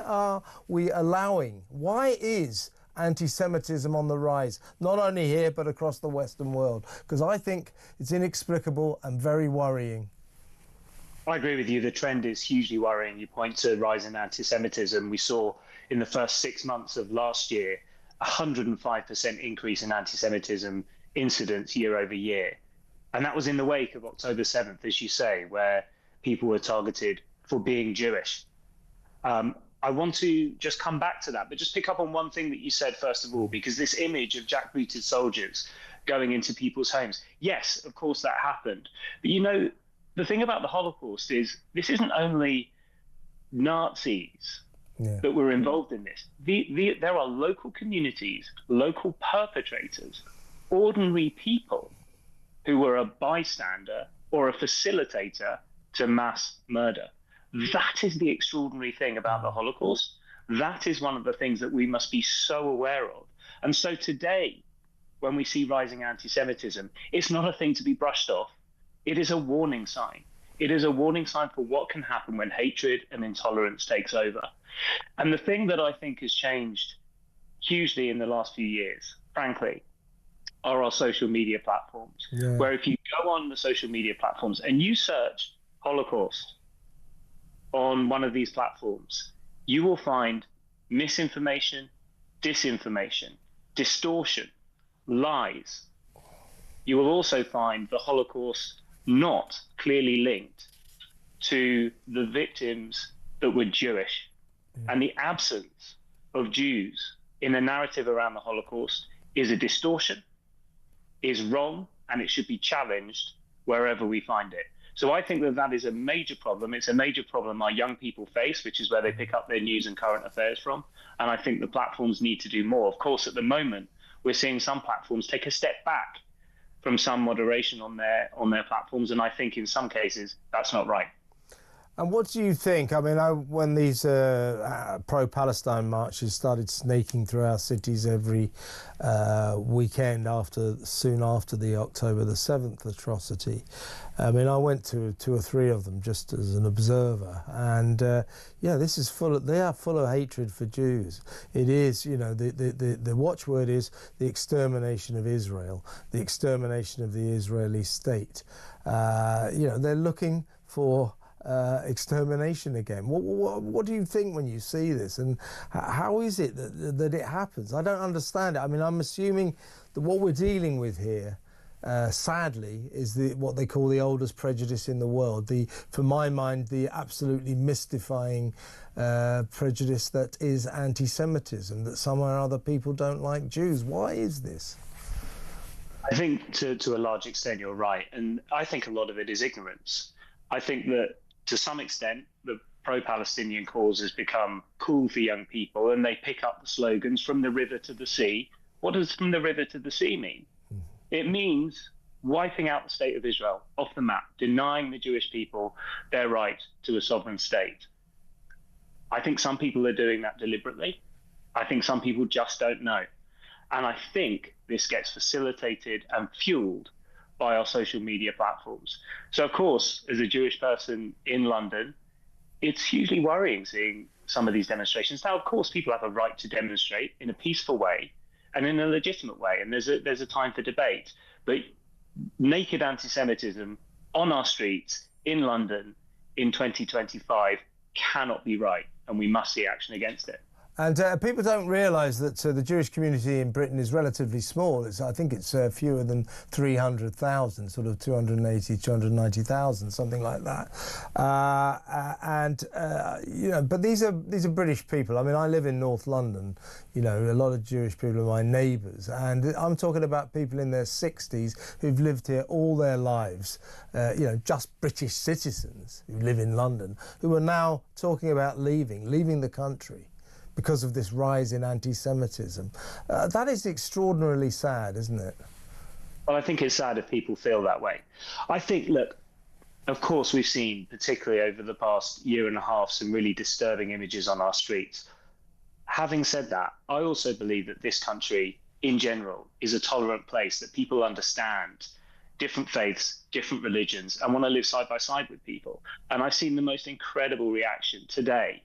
This has been such a meaningful day, I feel, for the country, where people come together and recognise the atrocities of the Holocaust, recognise the crimes against the Jewish people and many other people during that time. And that actually gives me hope. When I hear survivors tell their story and when I see the impact it has on communities, on school children, that gives me hope.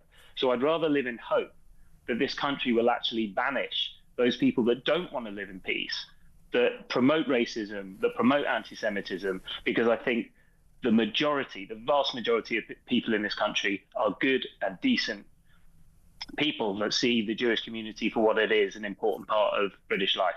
Absolutely, it's crucial that we never forget this stain on human history. Ed, thank you so much for talking to me. That's Ed Lewin from the Holocaust Educational Trust. Before we move on, there was, of course, a ceremony today at Auschwitz. This is the King remembering victims at that occasion. As we commemorate 80 years since the liberation of Auschwitz, is both a sombre and indeed a sacred moment. It is a moment when we recall the 6 million Jews, old and young, who were systematically murdered, together with Sinti, Roma, disabled people, members of the LGBT community, political prisoners. The act of remembering the evils of the past remains a vital task, and in so doing we inform our present and shape our future. Listen to the King there. It's a very good point. The act of remembering is vital. It is a vital task. Got to remember that every year. Mustn't ever happen again. So this tide of anti-Semitism, which is on the rise, let's nip it in the bud. Let's stop it now, because you never know where this is going to lead. We know where it led in Germany back then, just before the Second World War. So let's not have that again, hey? Next up, we're going to talk about Ed Miliband again, actually, and about the King. In a less favourable light, to be fair. That next. Stay tuned.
Remember that November 2020 presidential election when all debate around Hunter Biden's laptop was shut down. Then the pandemic.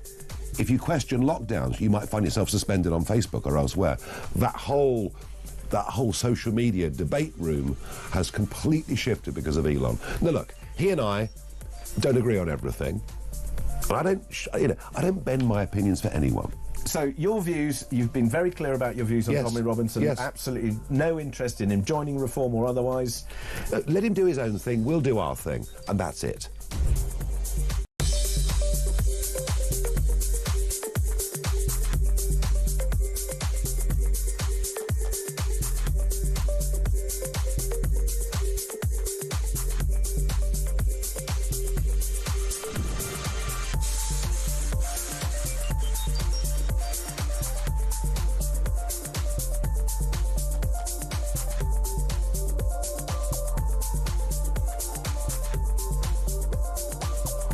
Across the UK, on DAB+, on YouTube, on your mobile, and on your side. This is Talk. Well, let's talk about Crazy Ed Miliband's ecomania and his number one fan, the King, the Green King. Sounds like a pub, but we're talking about King Charles. He apparently loves everything that Ed is doing to turn Britain into one big solar panel and windmill farm.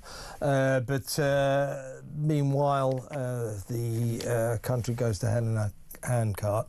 Let's talk to the environment editor of The Daily Skeptic, Chris Morrison. Chris, welcome to the show. Thanks for joining me. Yep. Hi, Kevin.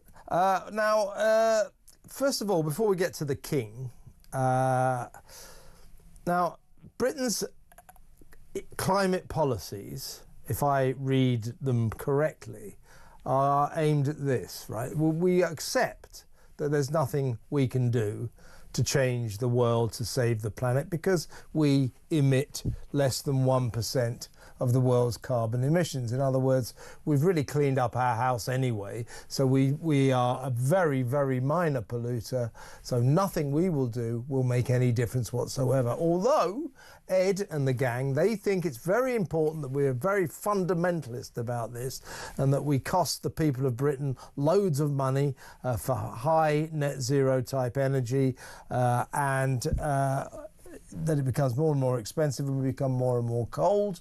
But we are sending a signal to the rest of the world, very important, that we're world leaders in net zero because other nations will follow. So is there a single country on the face of the earth, Chris, that is following Britain's example? I think Ireland's quite keen. And let me think, who else? No, I'm not sure I can think of any others. It's fading fast. The fantasy is fading fast. In your introduction, of course, you say that as if there's a problem in the small amount of trace gas. I mean, we talked before, I think, about it, but I don't regard carbon dioxide as much of a problem. It's the gas of life. We know that there's been a little extra carbon dioxide in the atmosphere. The world has warmed a little bit. It's increased the growing seasons and it's increased crop yields. So you've got to, when you call carbon dioxide a pollutant, it's not. I mean, it is in huge quantities. It will suffocate you, but apart from that, it's the gas of life. So you've got China producing 28% of the world's pollution, the carbon emissions. That's the biggest polluter in the world. India's massive as well. Russia's pretty massive. Brazil is massive. Even Australia's quite big. America, of course, biggest industrial nation in the world, right up there towards the top of the charts. None of these countries, and Canada, by the way, alleged woke-type countries, Canada and Brazil, they've been upping their oil production like nobody's business. So all of these countries, these vast polluters, are not doing anything to bring about net zero. So why is Britain? Why are we doing it? Why are we doing it? We're not persuading anyone to follow suit, to follow our example. So what exactly is the reason for it? Well, first of all, I mean, as I say, the world is turning away from it. The Donald has killed it dead. And, as you see, they're all kissing the ring. They'll all move to the one side. We are stuck, as obviously you know, with a government that was a loveless majority and split in the right, although the Conservatives were just as bad. And we are now have in power zealots. That includes the King. That includes Ed Miliband. The King, you were talking earlier, the King gave a lecture in 2009 where he said it's the end of consumerism and capitalism. That's exactly what Ed Miliband thinks. No wonder the two are sort of supping at the Green King. They're singing from the same hymn sheet. Yeah. Well, why do you think it is, Chris, that the King and Prince William in particular, both of whom follow scrupulously the orthodoxy, the tradition that the royal family doesn't get involved in politics, and yet when it comes to ecology, when it comes to green issues, they become extremely political? Why are they allowed to do that, do you think? Yes, I mean, the King, back in his day as the Prince of Wales, I mean, again, said in 2007 or 9 that we had 96 months to save the planet from total ecological and collapse. We're 180 months on, and last time I looked, the world seemed to be doing okay. I mean, to a certain extent, they tend to move away these days from actually stating dates because it just catches up with them. Why do I think? I think he's been an extreme environmentalist all his life. He's an aristocrat. He doesn't really approve of consumerism. He says that the age of convenience, he said in the same lecture, is over. Well, not for him. This is a man who complained once when he had to take a scheduled flight that the first class seats were too uncomfortable. I mean, how many houses has he got? I mean, this is a man whose every indulgence is catered for. And so the age of consumerism, what he means is the age of consumerism for you and me, but not for an aristocratic man. Miliband, of course, comes from the more Marxist wing of society, and they never liked capitalism in the first place. So as I say, they have a certain amount in sort of a very odd pair, a certain amount in common. I, unfortunately, in the line of duty, had to watch the full horror show, the clown show, last Friday, the Climate and Nature Bill, the Private Members Bill. Right. My life, which I... The clown show. Go on. Yes, 4 hours. I shan't be able to get back. It would have disgraced a sixth form full of Gretas. I mean, it was ridiculous. Full of tipping points and full of sorts of extreme weather. All of which are just made up hypothesis or the product of rigged computer models or phony data, all this sort of thing. And Charles has been imbibing that, from the same Kool-Aid. I think as a man, he's known for not always taking advice that he doesn't want to listen to. So he certainly probably has never listened to any of the real science, the science that says there is no climate emergency, extreme events are not getting worse. And the tipping points that he actually spoke about at COP28, when he was the king, 2023 in Sharm el-Sheikh, the tipping points which he talked about, simply don't exist. We had a piece in the Daily Skeptic today about the Gulf Stream. The Gulf Stream is a great tipping point. They love the Gulf Stream after that film, The Day After Tomorrow, and they say it's going to collapse. And indeed, a couple of years ago, there was a paper, the BBC said scientists say the Gulf Stream will collapse. This, again, is always difficult to put a date. By 2025, like this year. Well, it hasn't collapsed, and a recent paper in Nature has just been published says that the Gulf Stream is as strong now as it was in the 1960s. It hasn't changed. And so they talk about all of these tipping points. Miliband and the King talk about it because they both want a society that is, without hydrocarbons. Again, I just on the final point on the climate bill, this was a horrific bill. Almost evil, some people might describe it as, where they were going to take away 90% of our use of hydrocarbons, not just in energy, but in medicine, in food, in everything flying, 90% within a decade. And as I wrote at the time, I was on Julia's show talking about it, it will lead to societal collapse.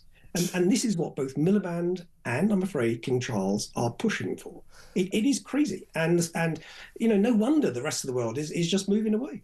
I've got long left, Chris, but, to Donald Trump cancelling net zero, as you implied earlier, massive moment. And the entire world is kind of following suit.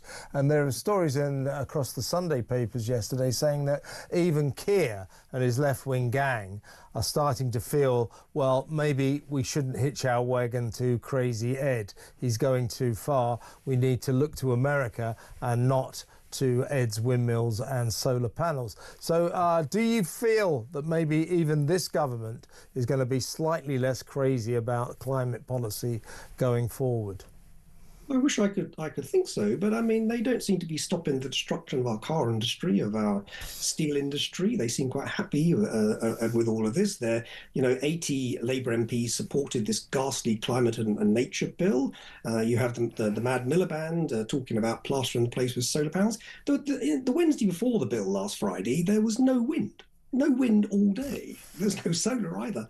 And yet we're supposed to get rid of all our hydrocarbons within 6 to 10 years with no backup. And so on the one hand, you would say no sane person would follow net zero.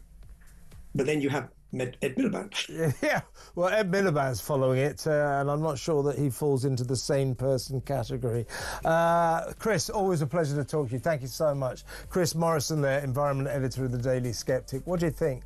This guy, Miliband, he's going to be the undoing of us all. He really is. He is taking us to hell in a handcart, and he must be stopped, don't you think? 03444991000. And why does the King support us? Give us a break, King. Come on. Next up, Kinsey Schofield in Los Angeles on the Royal. Stay tuned for that.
Across the UK, on DAB+, on YouTube, on your mobile, and on your side.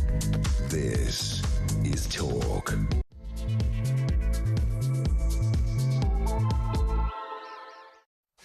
Welcome back. This is the final hour of Monday nights. Tonight's Political Asylum, 60 sizzling minutes still to go. I will hand over the helm of the Good Ship Talk to Petri Hoskin at 10 p.m. and she'll take you through to 1 a.m.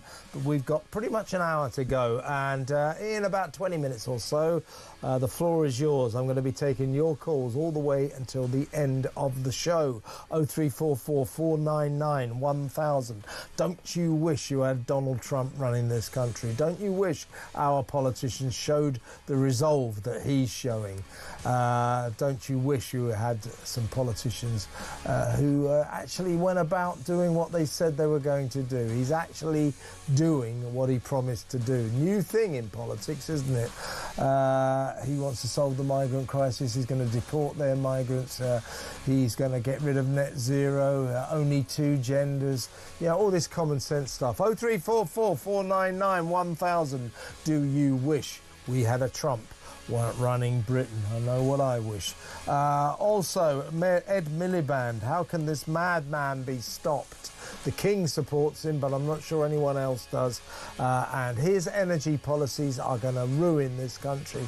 He is taking us to hell in a handcart, and before too long, there will be blackouts. At that point, when we lose our power, Keir Starmer will lose his power. Mark my words. 0344 499 1000. And what about the European Court of Human Rights? It is still allowing monsters to stay in this country. I discussed with Richard Tice, the Reform UK deputy leader, earlier on in the show the case of this guy, a Jamaican drug dealer, a violent drug dealer who once went to jail for beating up his partner in front of their kids, has been to jail for dealing crack, for heroin, but he's allowed to stay in this country because his daughter might be trans and she needs someone to talk to, as in her dad. So we allow this violent criminal, this beater of women, this dealer of crack, this dealer of heroin, to stay in this country because his mixed up daughter wants someone to talk to. Really? This madness has got to stop, hasn't it? 0344 499 1000. Get your calls in and we will talk soon. It's good to talk on Talk. Right, before we get to any of that, let's go straight across to the West Coast to talk to our fabulous royal correspondent, royal guru, Kinsey Schofield, over there in LA. Hi, Kins.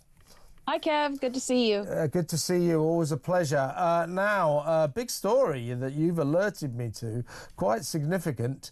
We have been talking now for a good week now about the ramifications of this demolition job in Vanity Fair magazine, a magazine that basically shattered the image that Meghan Markle wants to promote, wants to put out there, that she's a wonderful person and everything's going brilliantly and their marriage is very happy. It just took it all and ripped it to shreds. It's a very excoriating article that calls her a terrible bully at work, that reduced one poor staff member to such a state they had to take a prolonged period off and go to therapy. That's how bad a boss she is. Now, honestly, Kevin, why can't Prince Harry just offer them a free membership to Better Up?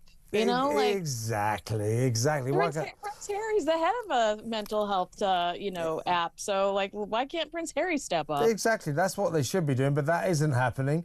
But anyway, Vanity Fair, as we've discussed before, very much the Bible of America's glossy magazines, the best or the top magazine in America, and has severely criticised Meghan Markle and to an extent Prince Harry as well. Now, the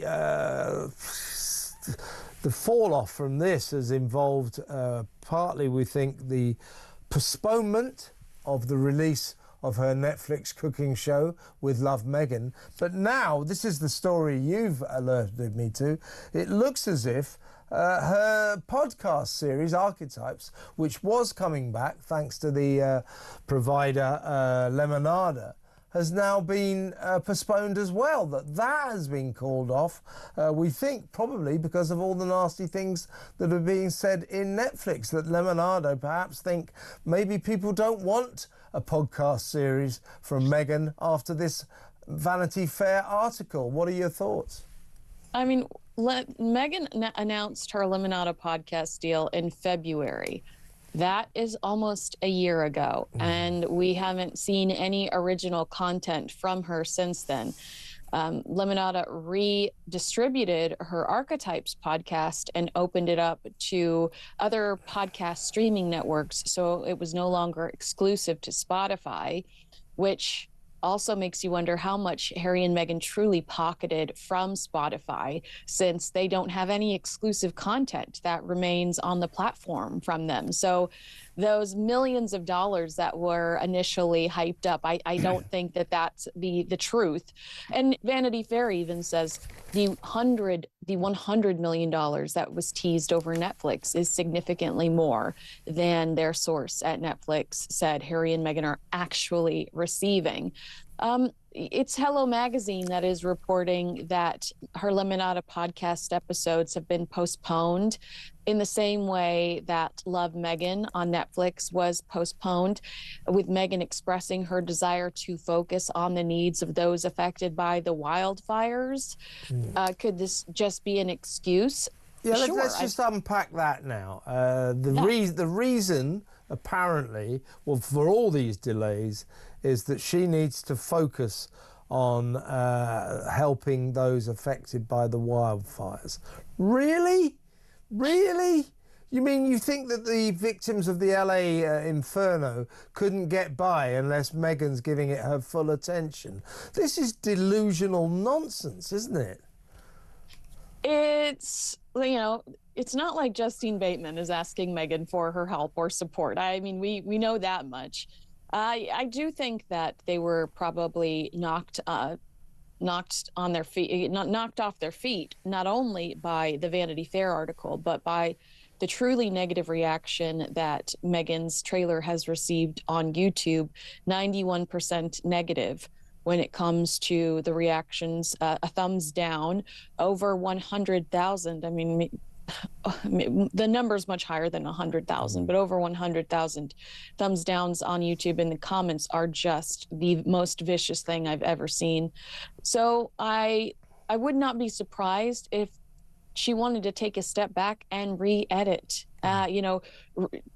Perhaps somebody's taking in some of this feedback and going, if you are this much disliked, if you are considered this snooty woman in millions of dollars worth of jewelry in someone else's kitchen, and you're not relatable, we need to do a full cleanse of not only the podcast but potentially the Netflix series as well. Yeah, I think what we're talking about here is that potentially big companies like Lemonada and Netflix, they're looking at this fallout from the Vanity Fair article, and also, as you say, from Meghan and Harry's controversial visits to the LA fire scene, where they were criticised by many Angelino residents as grief grifters, disaster tourists and tragedy vultures. You know, Kinsey, as well as I do, the reaction in LA to them turning up for photo ops to sift through the wreckage of the fires was very, very poor. So I think that it's fair to assume or to conclude that these big companies, Netflix and Lemonada, are thinking this is not the time to release material fronted by Meghan Markle. I think they want to let the dust settle for a while. So it's not looking good for her, is it?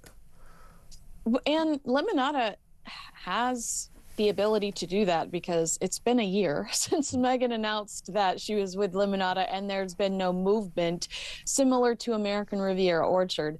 We have this conversation all the time about this very bizarre PR strategy that I believe is driven by Meghan Markle, of hurry up and announce, and then absolute silence for months, if not years at a time, when it comes to that actual product or project coming to fruition.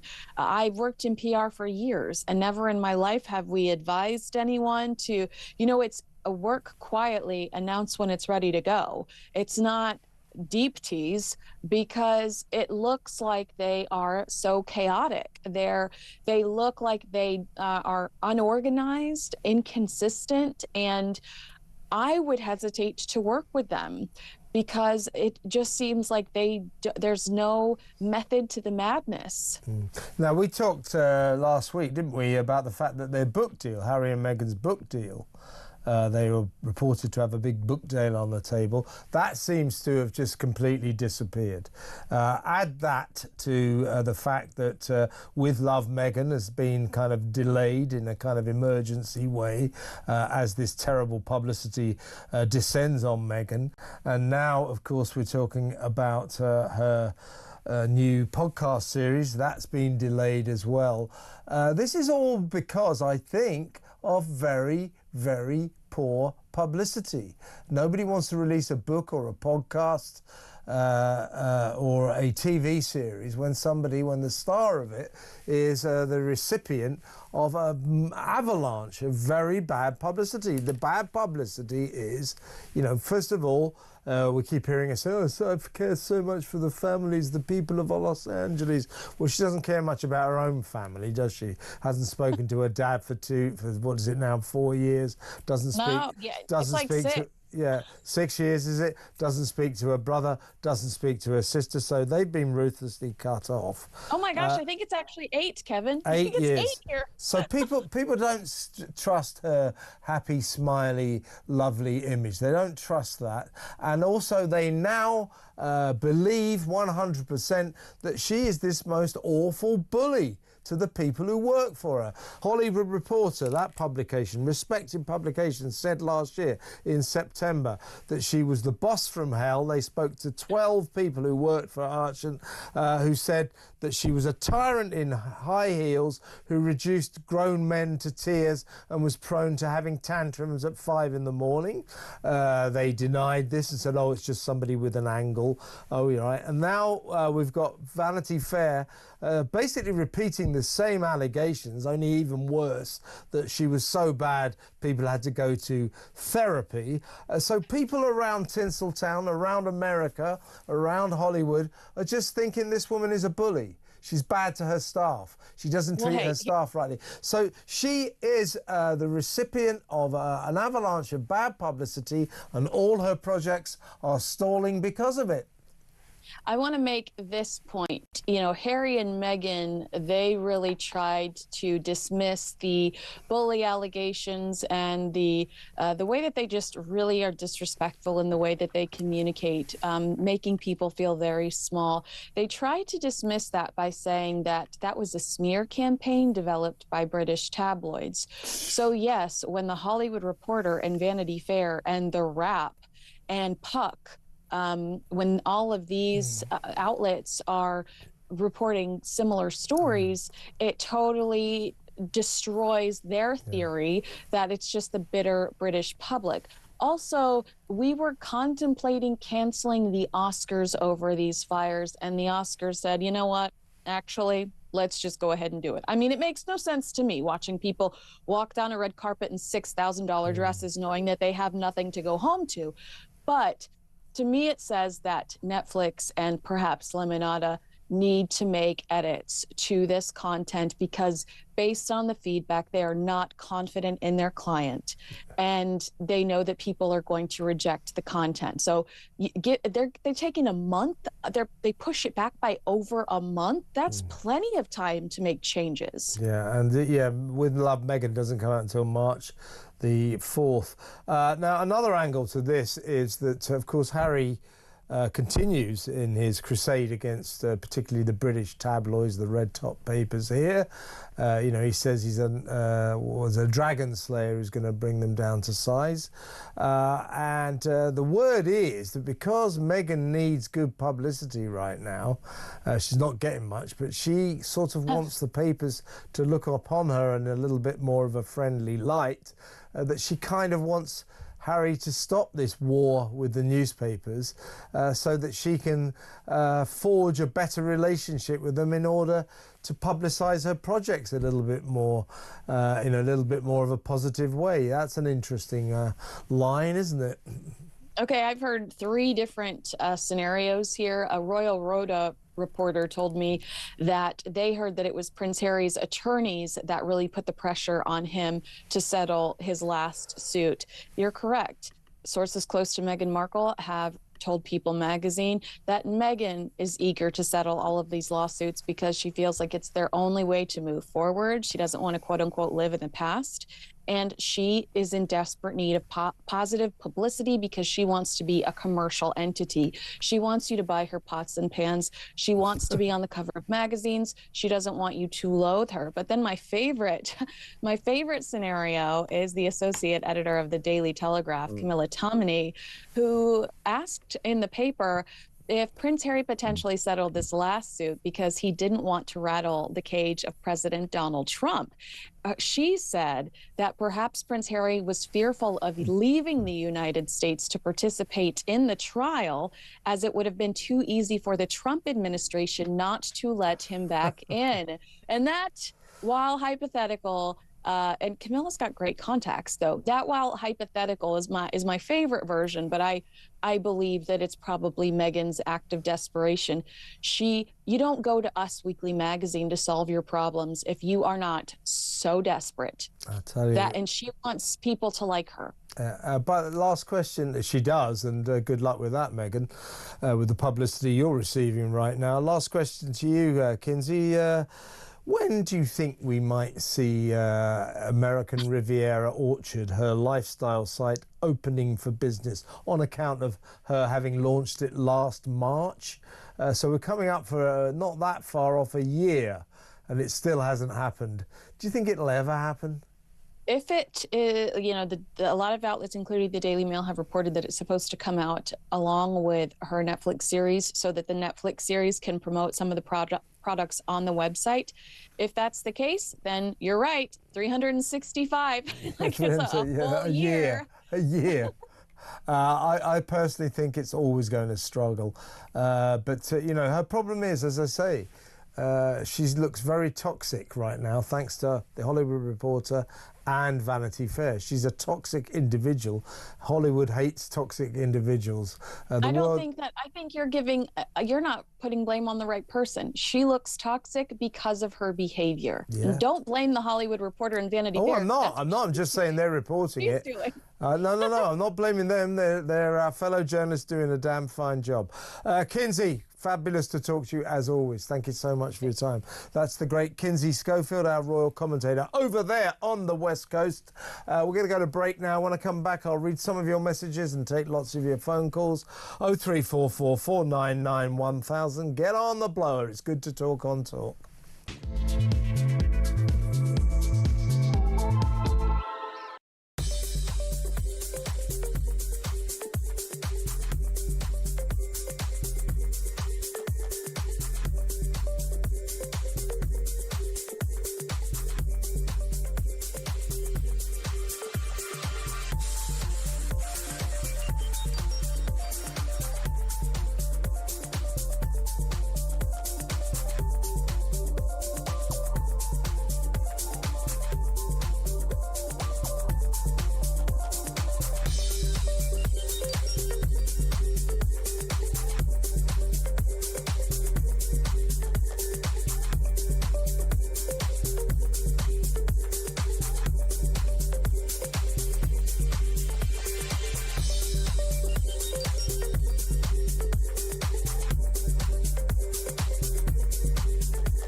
Remember that November 2020 presidential election when all debate around Hunter Biden's laptop was shut down. Then the pandemic.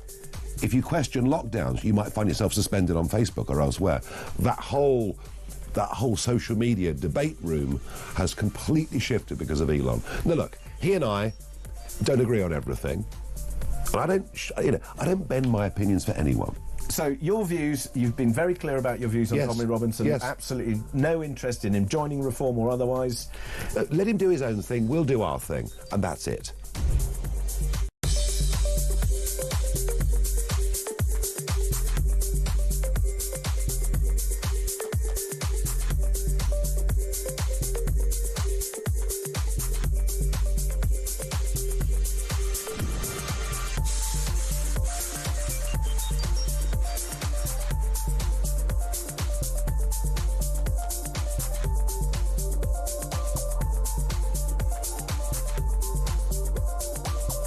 Across the UK, on DAB+, on YouTube, on your mobile, and on your side.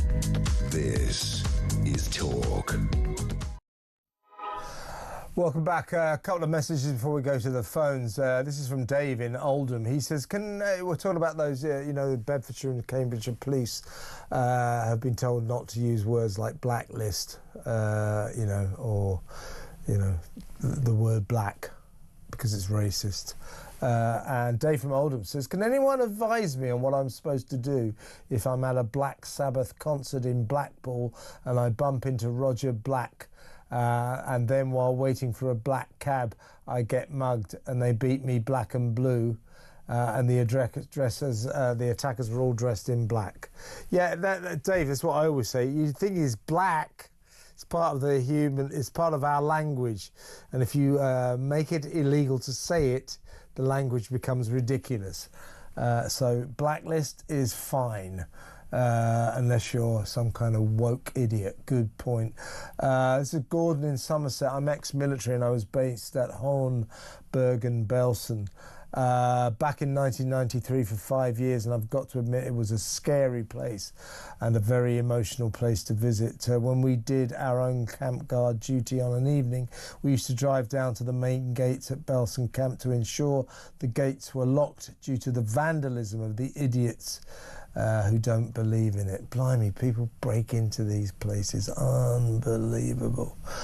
Kate in Warwickshire says, so disappointing to hear the King saying this about LGBT. There were no transgender individuals back then. There were LGBT. I mean, gay people, homosexuals were destroyed in the Holocaust as well, as were Romani people, Gypsy people. I mean, it was predominantly Jewish people, but there were other victims of that horrible Holocaust as well. What else have we got? This is from Ernie. The reason these European judges make these ridiculous decisions on anything to do with Britain is because they don't like us. I think you're right. They don't like us. These judges, they're lefties. They don't like Britain much. Starmer doesn't like Britain. Labour cabinet doesn't like Britain very much. Hence all their crazy decisions that go against Britain's interests and go against the interests of the people who live here, as in British people. Let's go to the phones. Let's go to, first of all, Georgina in London. Hello, Georgina. I have a note saying that you want Trump. Explain. Well, I would like a prime minister with the testicular fortitude that Donald Trump has. I mean, we are living in a country where people are terrified to view their voice. We're terrified to say what needs saying because of the reprisals that will happen. People are being thrown in prison for comments on Facebook, whilst paedophiles are being let out of prison to make room for them. Now, if this is the way that people want to run the country, then I'm afraid this is totally the wrong way. You know, we've got illegal immigrants.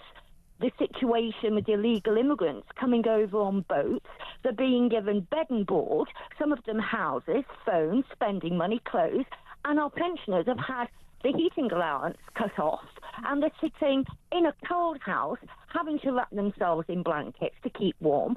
It's totally ridiculous. We've got all the cover-ups on the Southport murders. We can't find out any information. They're just telling us what they want us to know. This is our government, for goodness sake. Now, the whole point of a government, they are public servants. Now, the word servant is your key word. They're here to work for us. They're working for the British people.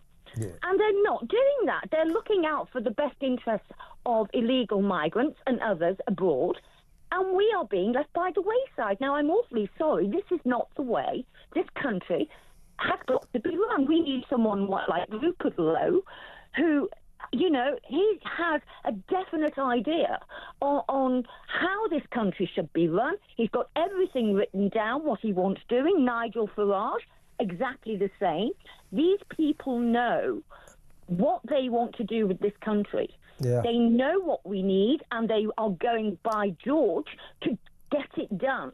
And we need it doing now. Yeah, I'll tell you what the problem with our politicians is they've got no resolve and they've got no decisiveness. That's what Donald Trump has shown for the last week. Absolutely. Absolute decisiveness and action I heard this morning Lord Faulkner, Charlie Faulkner, on Labour Lord, of course, Tony Blair's best mate and all that, on Julia Hartley-Brewer's show. And Julia said, well, why can't we do what Trump's doing? Why can't we just round up all of our illegal migrants and send them home? Why can't we close our borders, turn the boats round if necessary?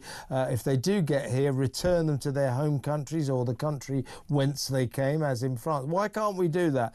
And his answer was, in practical terms, that wouldn't be possible. These issues are very complicated. I am sick to death of listening to left-wing politicians come out with this claptrap. Donald Trump is destroying them because he's showing that it is possible to be active, a man of action in politics. It is possible to show resolve, and it is possible to get things done. These people live in a constant state of not getting things done because they don't want to get things done. They don't want to solve the migrant crisis. More money by not getting things done, Kevin, and also, you know, Donald Trump cannot be bought. You can't go up to Donald Trump and say, here's a backhander, do such and such, because he doesn't need their money. Donald Trump is a self-made man. Doesn't need it. So he hasn't got that over him, the sword of Damocles. Well, you know, I've had a backhander off such and such, so we've got to... I don't think this Labour cabinet, I don't think they're bent in that way. I don't think they take backhanders.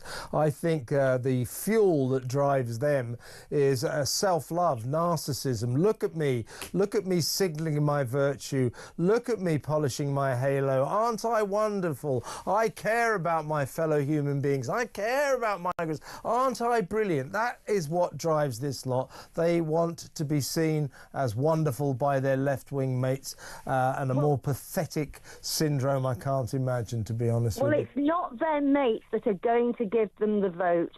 Seriously, it's the British people. And the way the things are going at the moment, this country is on a backward turn. We're not going forward. It's getting worse and worse by the day. I'm terrified to put the television on to see what's happening. I'm seriously, I'm absolutely terrified of looking in the local papers because you don't want to see, you know, what's been happening. Little girls are not safe on the streets. They're not safe on the streets, neither are the women at the moment. No, it's going to be a case that these women now are going to have a curfew where they're not going to go out at night. It's absolutely terrible. Yeah, I agree, Georgina. It has got to stop. It has got to stop, but it's unlikely to stop under this Labour lot. What a shower they are. Georgina, really good call. I've got to go, but please call me again. Georgina in London. We better go to break now. Patsy in the Wirral, hold on, we'll come to you in a little while. And I've got a slew of WhatsApp voice notes to play you as well. So stay tuned, much still to come.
Across the UK.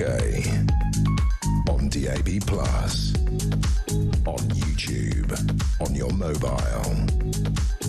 And on your side. This is Talk. Welcome back. Jeff sends me a WhatsApp note saying, we have a country of talkers and debaters and no doers. The career political system, civil sector workers thinking a hard day's work is to debate, talk and send emails all day. It's true. Our political system is all about debating. The Labour lot love it. Committee rooms, deciding this, that and the other. Just jaw. Never actually doing anything. Donald Trump's driven a truck through that, hasn't he? And he's actually upset the apple cart by being a politician who's actually doing stuff, saying he's going to do stuff and doing it. It'll never catch on. I hope it does catch on, but you know what I mean. It never happens. A politician, we're going to do this, we're going to do this, and then they don't do it. He made all the announcements, now he's doing it. What have we got here? This is a good one from Nikki here. If Starmer and Trump are so pally, why wasn't he invited to the inauguration? Very good point, Nick. What should we do now? I think we'll go to the phones in just a little while. I've got so many WhatsApps. I've got to pay 3 of those, then we'll go to the phone. So these are the WhatsApp voice notes. Hold on, Patsy in the Wirral and Stephen in Cambridgeshire, with you in a little while. First up, though, here's Kate on the Labour leader.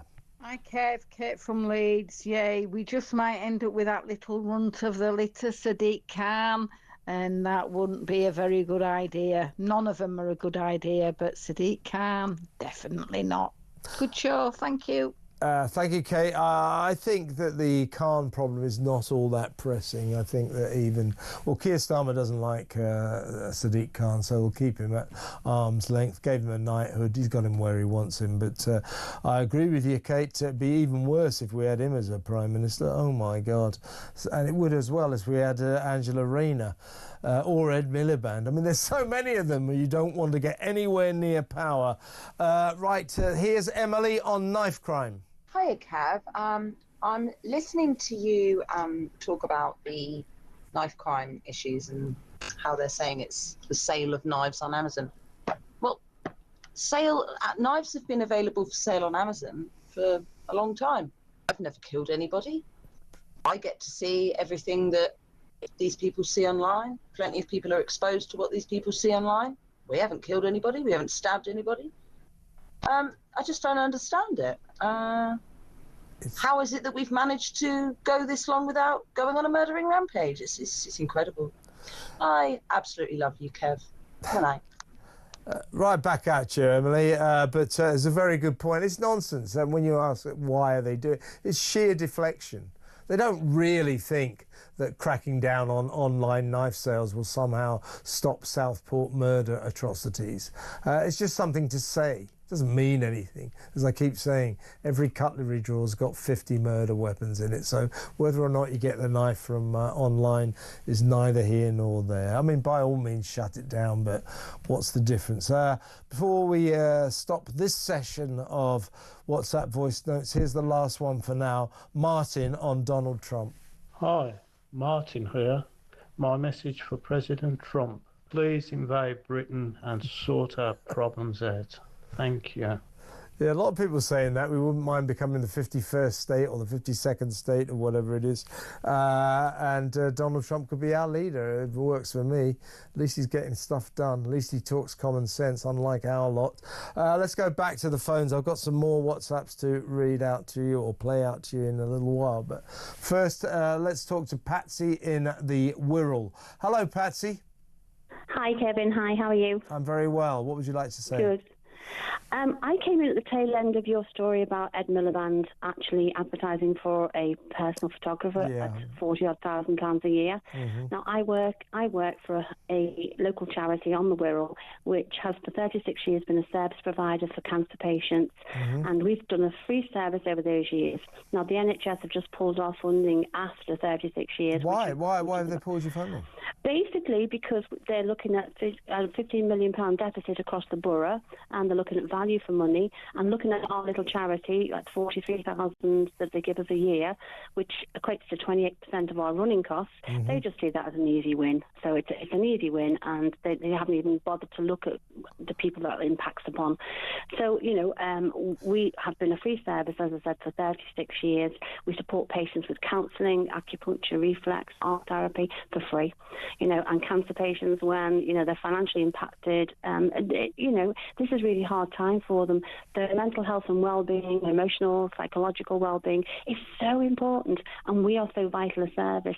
We're a service provider, the same as Macmillans and Maggie's, and yet this has just been arbitrarily. Will you be able to carry on there, Patsy, without the We will. money? We will. It's going to be hard. We're going to have to limit the service that we actually provide, and we'll be able to support our colleagues like the Macmillans and the Maggies. Right. But with regards to value for money, your last piece, one of your pieces about the 4 Sikh people who pretended to be abbot. But they're costing us £500,000 £1 Well, do you know what? I did the math while I was waiting to speak to you, and it cost so far for 18 months that $328,000, and that would actually keep our charity, that would help support our charity for nearly 6 years. We delivered over 9,000 sessions Patsy, sorry to interrupt. What did you say that your grant is from the NHS? What is it?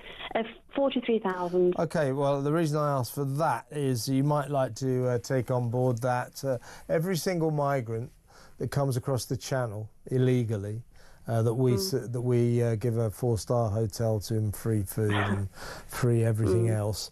They cost us, every single one of those costs us £40,000 a year. So, and if you're talking about value for money, I think that a service that supports over 9,000 patients and gives 9,000 sessions and supports over 2,000 patients a year is value for money. Yeah, exactly, exactly. So one of these migrants that come across illegally, the money that it costs to keep them for a year, we could give to you, and you could carry on running your charity in the way that you have been. Take 2 migrants, you've got 80,000 a year, and so on and so forth. So what we're talking about, this is wanton bad expenditure by a government that spends money in all the wrong places and takes it away from the right places, like your charity. Short-sighted. It really is. It really is. I'm really sorry. I'm really sorry to hear that, Patsy. Well, we're appealing, so we see what we get, how we go on. Well, keep us posted on that. I hope you succeed. Yes, I will do. But keep up the good work, and thank you very much for the call. Patsy in the Wirral. It sums it up, doesn't it? Ed Miliband splashing out billions on all of this claptrap, windmills, solar panels, sending it abroad, £11 billion to foreign countries for their green projects, £22 billion for some carbon capture claptrap in Liverpool or something. Everybody says it doesn't work.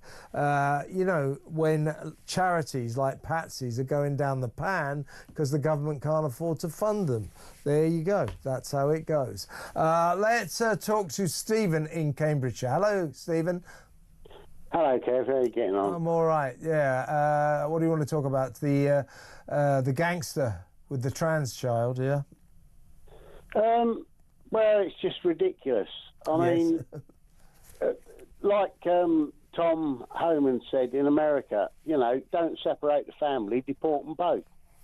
Yeah, well, I, to be honest with you, I feel sorry for the families of these people. Well, I don't care. When I hear them say, "Oh, well, you see, the thing is, this guy who's a really violent guy who's been to jail numerous times, beat up his partner in front of their kids, sells heroin and crack, beats people up left, right, and centre, but we can't deport him." Because his daughter might be trans and she wants someone to talk to. Well, I feel sorry for his daughter, but tough luck. That's tough. He should still be deported, shouldn't he? Well, yeah, at the end of the day, he shouldn't be anywhere near his daughter anyway, should he? Well, probably not. He sounds like the kind of person you don't want to be around kids. Absolutely, absolutely. But this is the madness of our system. I mean, where does it stop? At what point do you say protect the children at the expense of the adults? Yeah. Well, I was saying, Stephen, I was saying to Richard Tice earlier, towards the end of last year, I covered 2 stories, both about paedophiles, middle-aged men who were paedophiles. They happened to have families. They both went to jail, did about 2 years each. When they came out, the Home Office quite rightly said, you're paedophile, you went to jail, you broke our laws, you're being deported. They both appealed. They were allowed to stay by the European Court of Human Rights because apparently they had a right to a family life because of their own kids. I would suggest they shouldn't even be around their own kids. They're paedophiles. But that was what our crazy system decided. We can't deport them, these paedophiles, because they got their own children. It's mad. It's insane. Well, I mean, what about the rights of the children to have a protected life and have a decent life? And what about the rights of British people, British kids around where they live, not to be threatened by paedophiles, by active paedophiles? Our courts are prioritising the welfare of convicted foreign paedophiles over British citizens who live in that area. It's ridiculous. Yeah, but at the end of the day, Kev, it never happens to the politicians' children, does it? Ah, well, of course not, no. If it did, we'd probably get a different story. Stephen, I take your point. Very good call. Call me again. Stephen in Cambridgeshire there. Right, before we go to break, let's play the rest of these WhatsApp voice notes. So the next one, I do believe, is Ron, and he wants to talk about the BBC and the Holocaust. Hi, Kevin. It's Bram from County Durham. The BBC tonight, BBC News, was on about the Holocaust. And straight after, they couldn't wait to go on about Palestine, the poor people in Palestine. And they're calling the mass officials, not terrorists, mass officials. Absolutely disgraceful. Yeah, well, the BBC does have a problem with terrorists. It still won't call Hamas a terrorist organisation, even though it is a terrorist organisation, and it's illegal. It's so terrorist, it's illegal in Britain. The BBC calls them things like freedom fighters. It's unbelievable. They're terrorists. This reluctance on the part of the great and the good in this country to call people terrorists is a massive problem. I'm talking about Axel Rudakabana. He's a terrorist. He had a Al-Qaeda manual. He had a load of rice in poison. But according to the authorities, according to this country, not a terrorist. Unbelievable. Right, let's go to Robbie now. Who wants to talk about the death penalty? Take it away, Robbie. Hi, Kev. Rob in Dublin here. Love the show. Haven't been around for a while. I'm glad to be chipping in again. Anyway, yeah, I'm for the death penalty, but not in the situation of that Southport scumbag. I won't even mention his name. He should spend every day of that sentence pure hell. Death is too easy. It's too much of an escape for him. And he probably thinks there's a higher power up there, like with virgins and all that stuff anyway. No, let him save every day of it, and let every day of it be hell. Yeah, I think it will be, Robbie. He will get prison justice. Don't worry about that. He'll be a target. It'll be what they call it, prison napalm. They mix up sugar into boiling water and throw it at their victims' faces, and it sticks. I saw a story at the weekend saying he would be a prime target for a spot of prison napalm. Don't condone any of that sort of violence, of course, but I can think of worse people to throw that stuff at, couldn't you? Right, let's go to Richard. Wants to talk about World War II. Take it away, Richard. Kevin, hi, Richard from Telford here. Let's not forget who liberated Auschwitz. It was the Russians, and I think it's appalling that the Russians weren't invited to the Holocaust Memorial Day, when we consider that 60 million Russians died during the war. I just think that that's a big oversight on somebody's part. Thanks, Kev. Great show. Thanks, Richard. I sort of get that, but I'm afraid that populations, the people of Russia, deserve to be represented. I agree, but I'm afraid that their leader, Vladimir Putin, has taken that country in a direction that means they cannot be part of the international community, which is sad, because you're right, they deserve their credit for their role in liberating those horrible concentration camps. The British, of course, also played a big part. Lastly, here's Steve on Auschwitz. Hello, Kevin. After hearing your recollection about that young Jewish kid waving goodbye to her mum from the train back in Auschwitz, and it's bloody scary, yeah, that we've got tens of thousands of people march week in, week out in the centre of London every week that would happily think that that is perfectly okay and go along with that. Scary times, isn't it?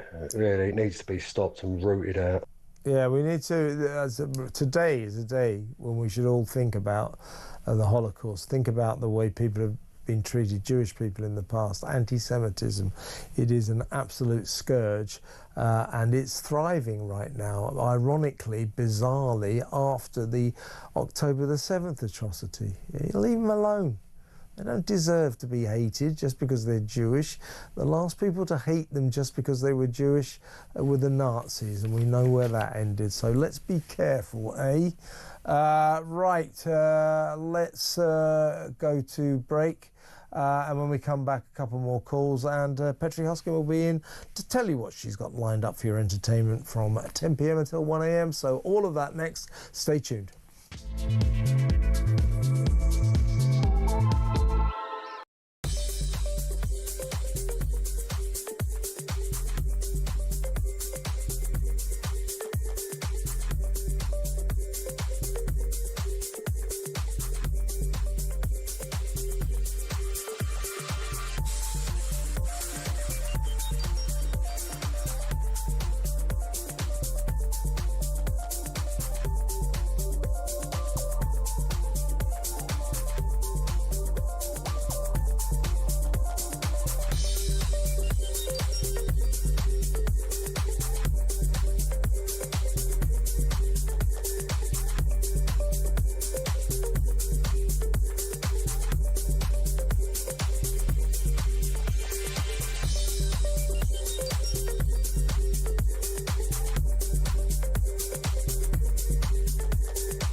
Remember that November 2020 presidential election when all debate around Hunter Biden's laptop was shut down. Then the pandemic.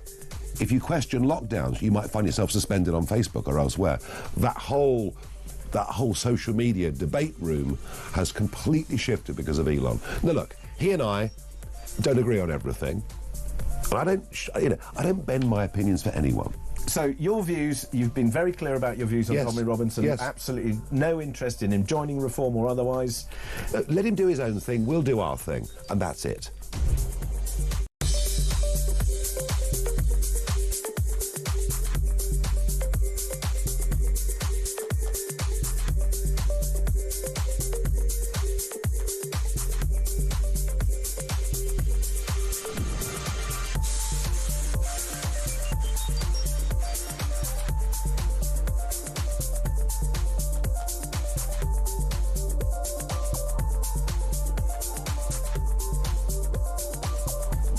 Across the UK, on DAB+, on YouTube, on your mobile, and on your side.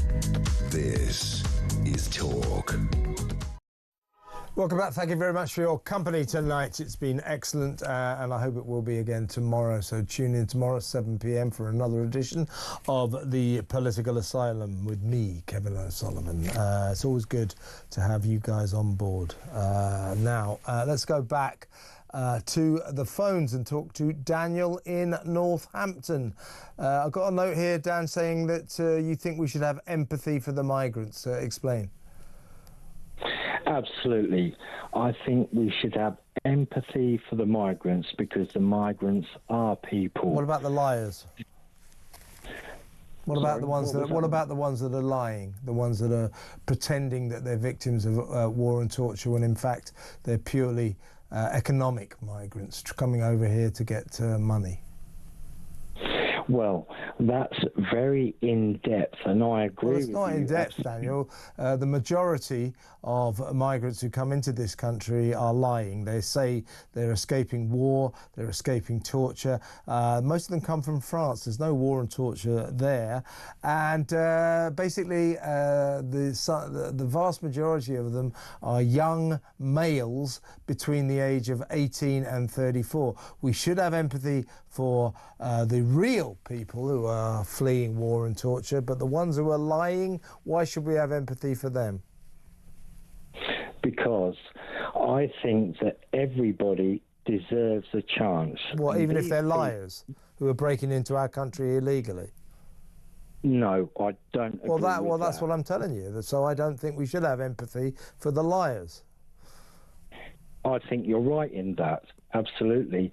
But what about the ones that aren't Well, the lying? genuine cases, of course we should have empathy for them. People who are genuinely fleeing war and torture, you know, who've trying to find a safe life for themselves after living through some kind of hell. Yeah, of course, that's what this country's all about, helping refugees. But we've got to be careful, just blanket saying, oh, let's have empathy for the migrants, because most of them are liars. Most of them are lying.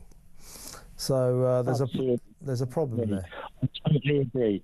But what I'm trying to bring to light is that there is some that aren't liars, that are beautiful people, and those we need to filter. So the screening we need to do absolutely, and that is not in place.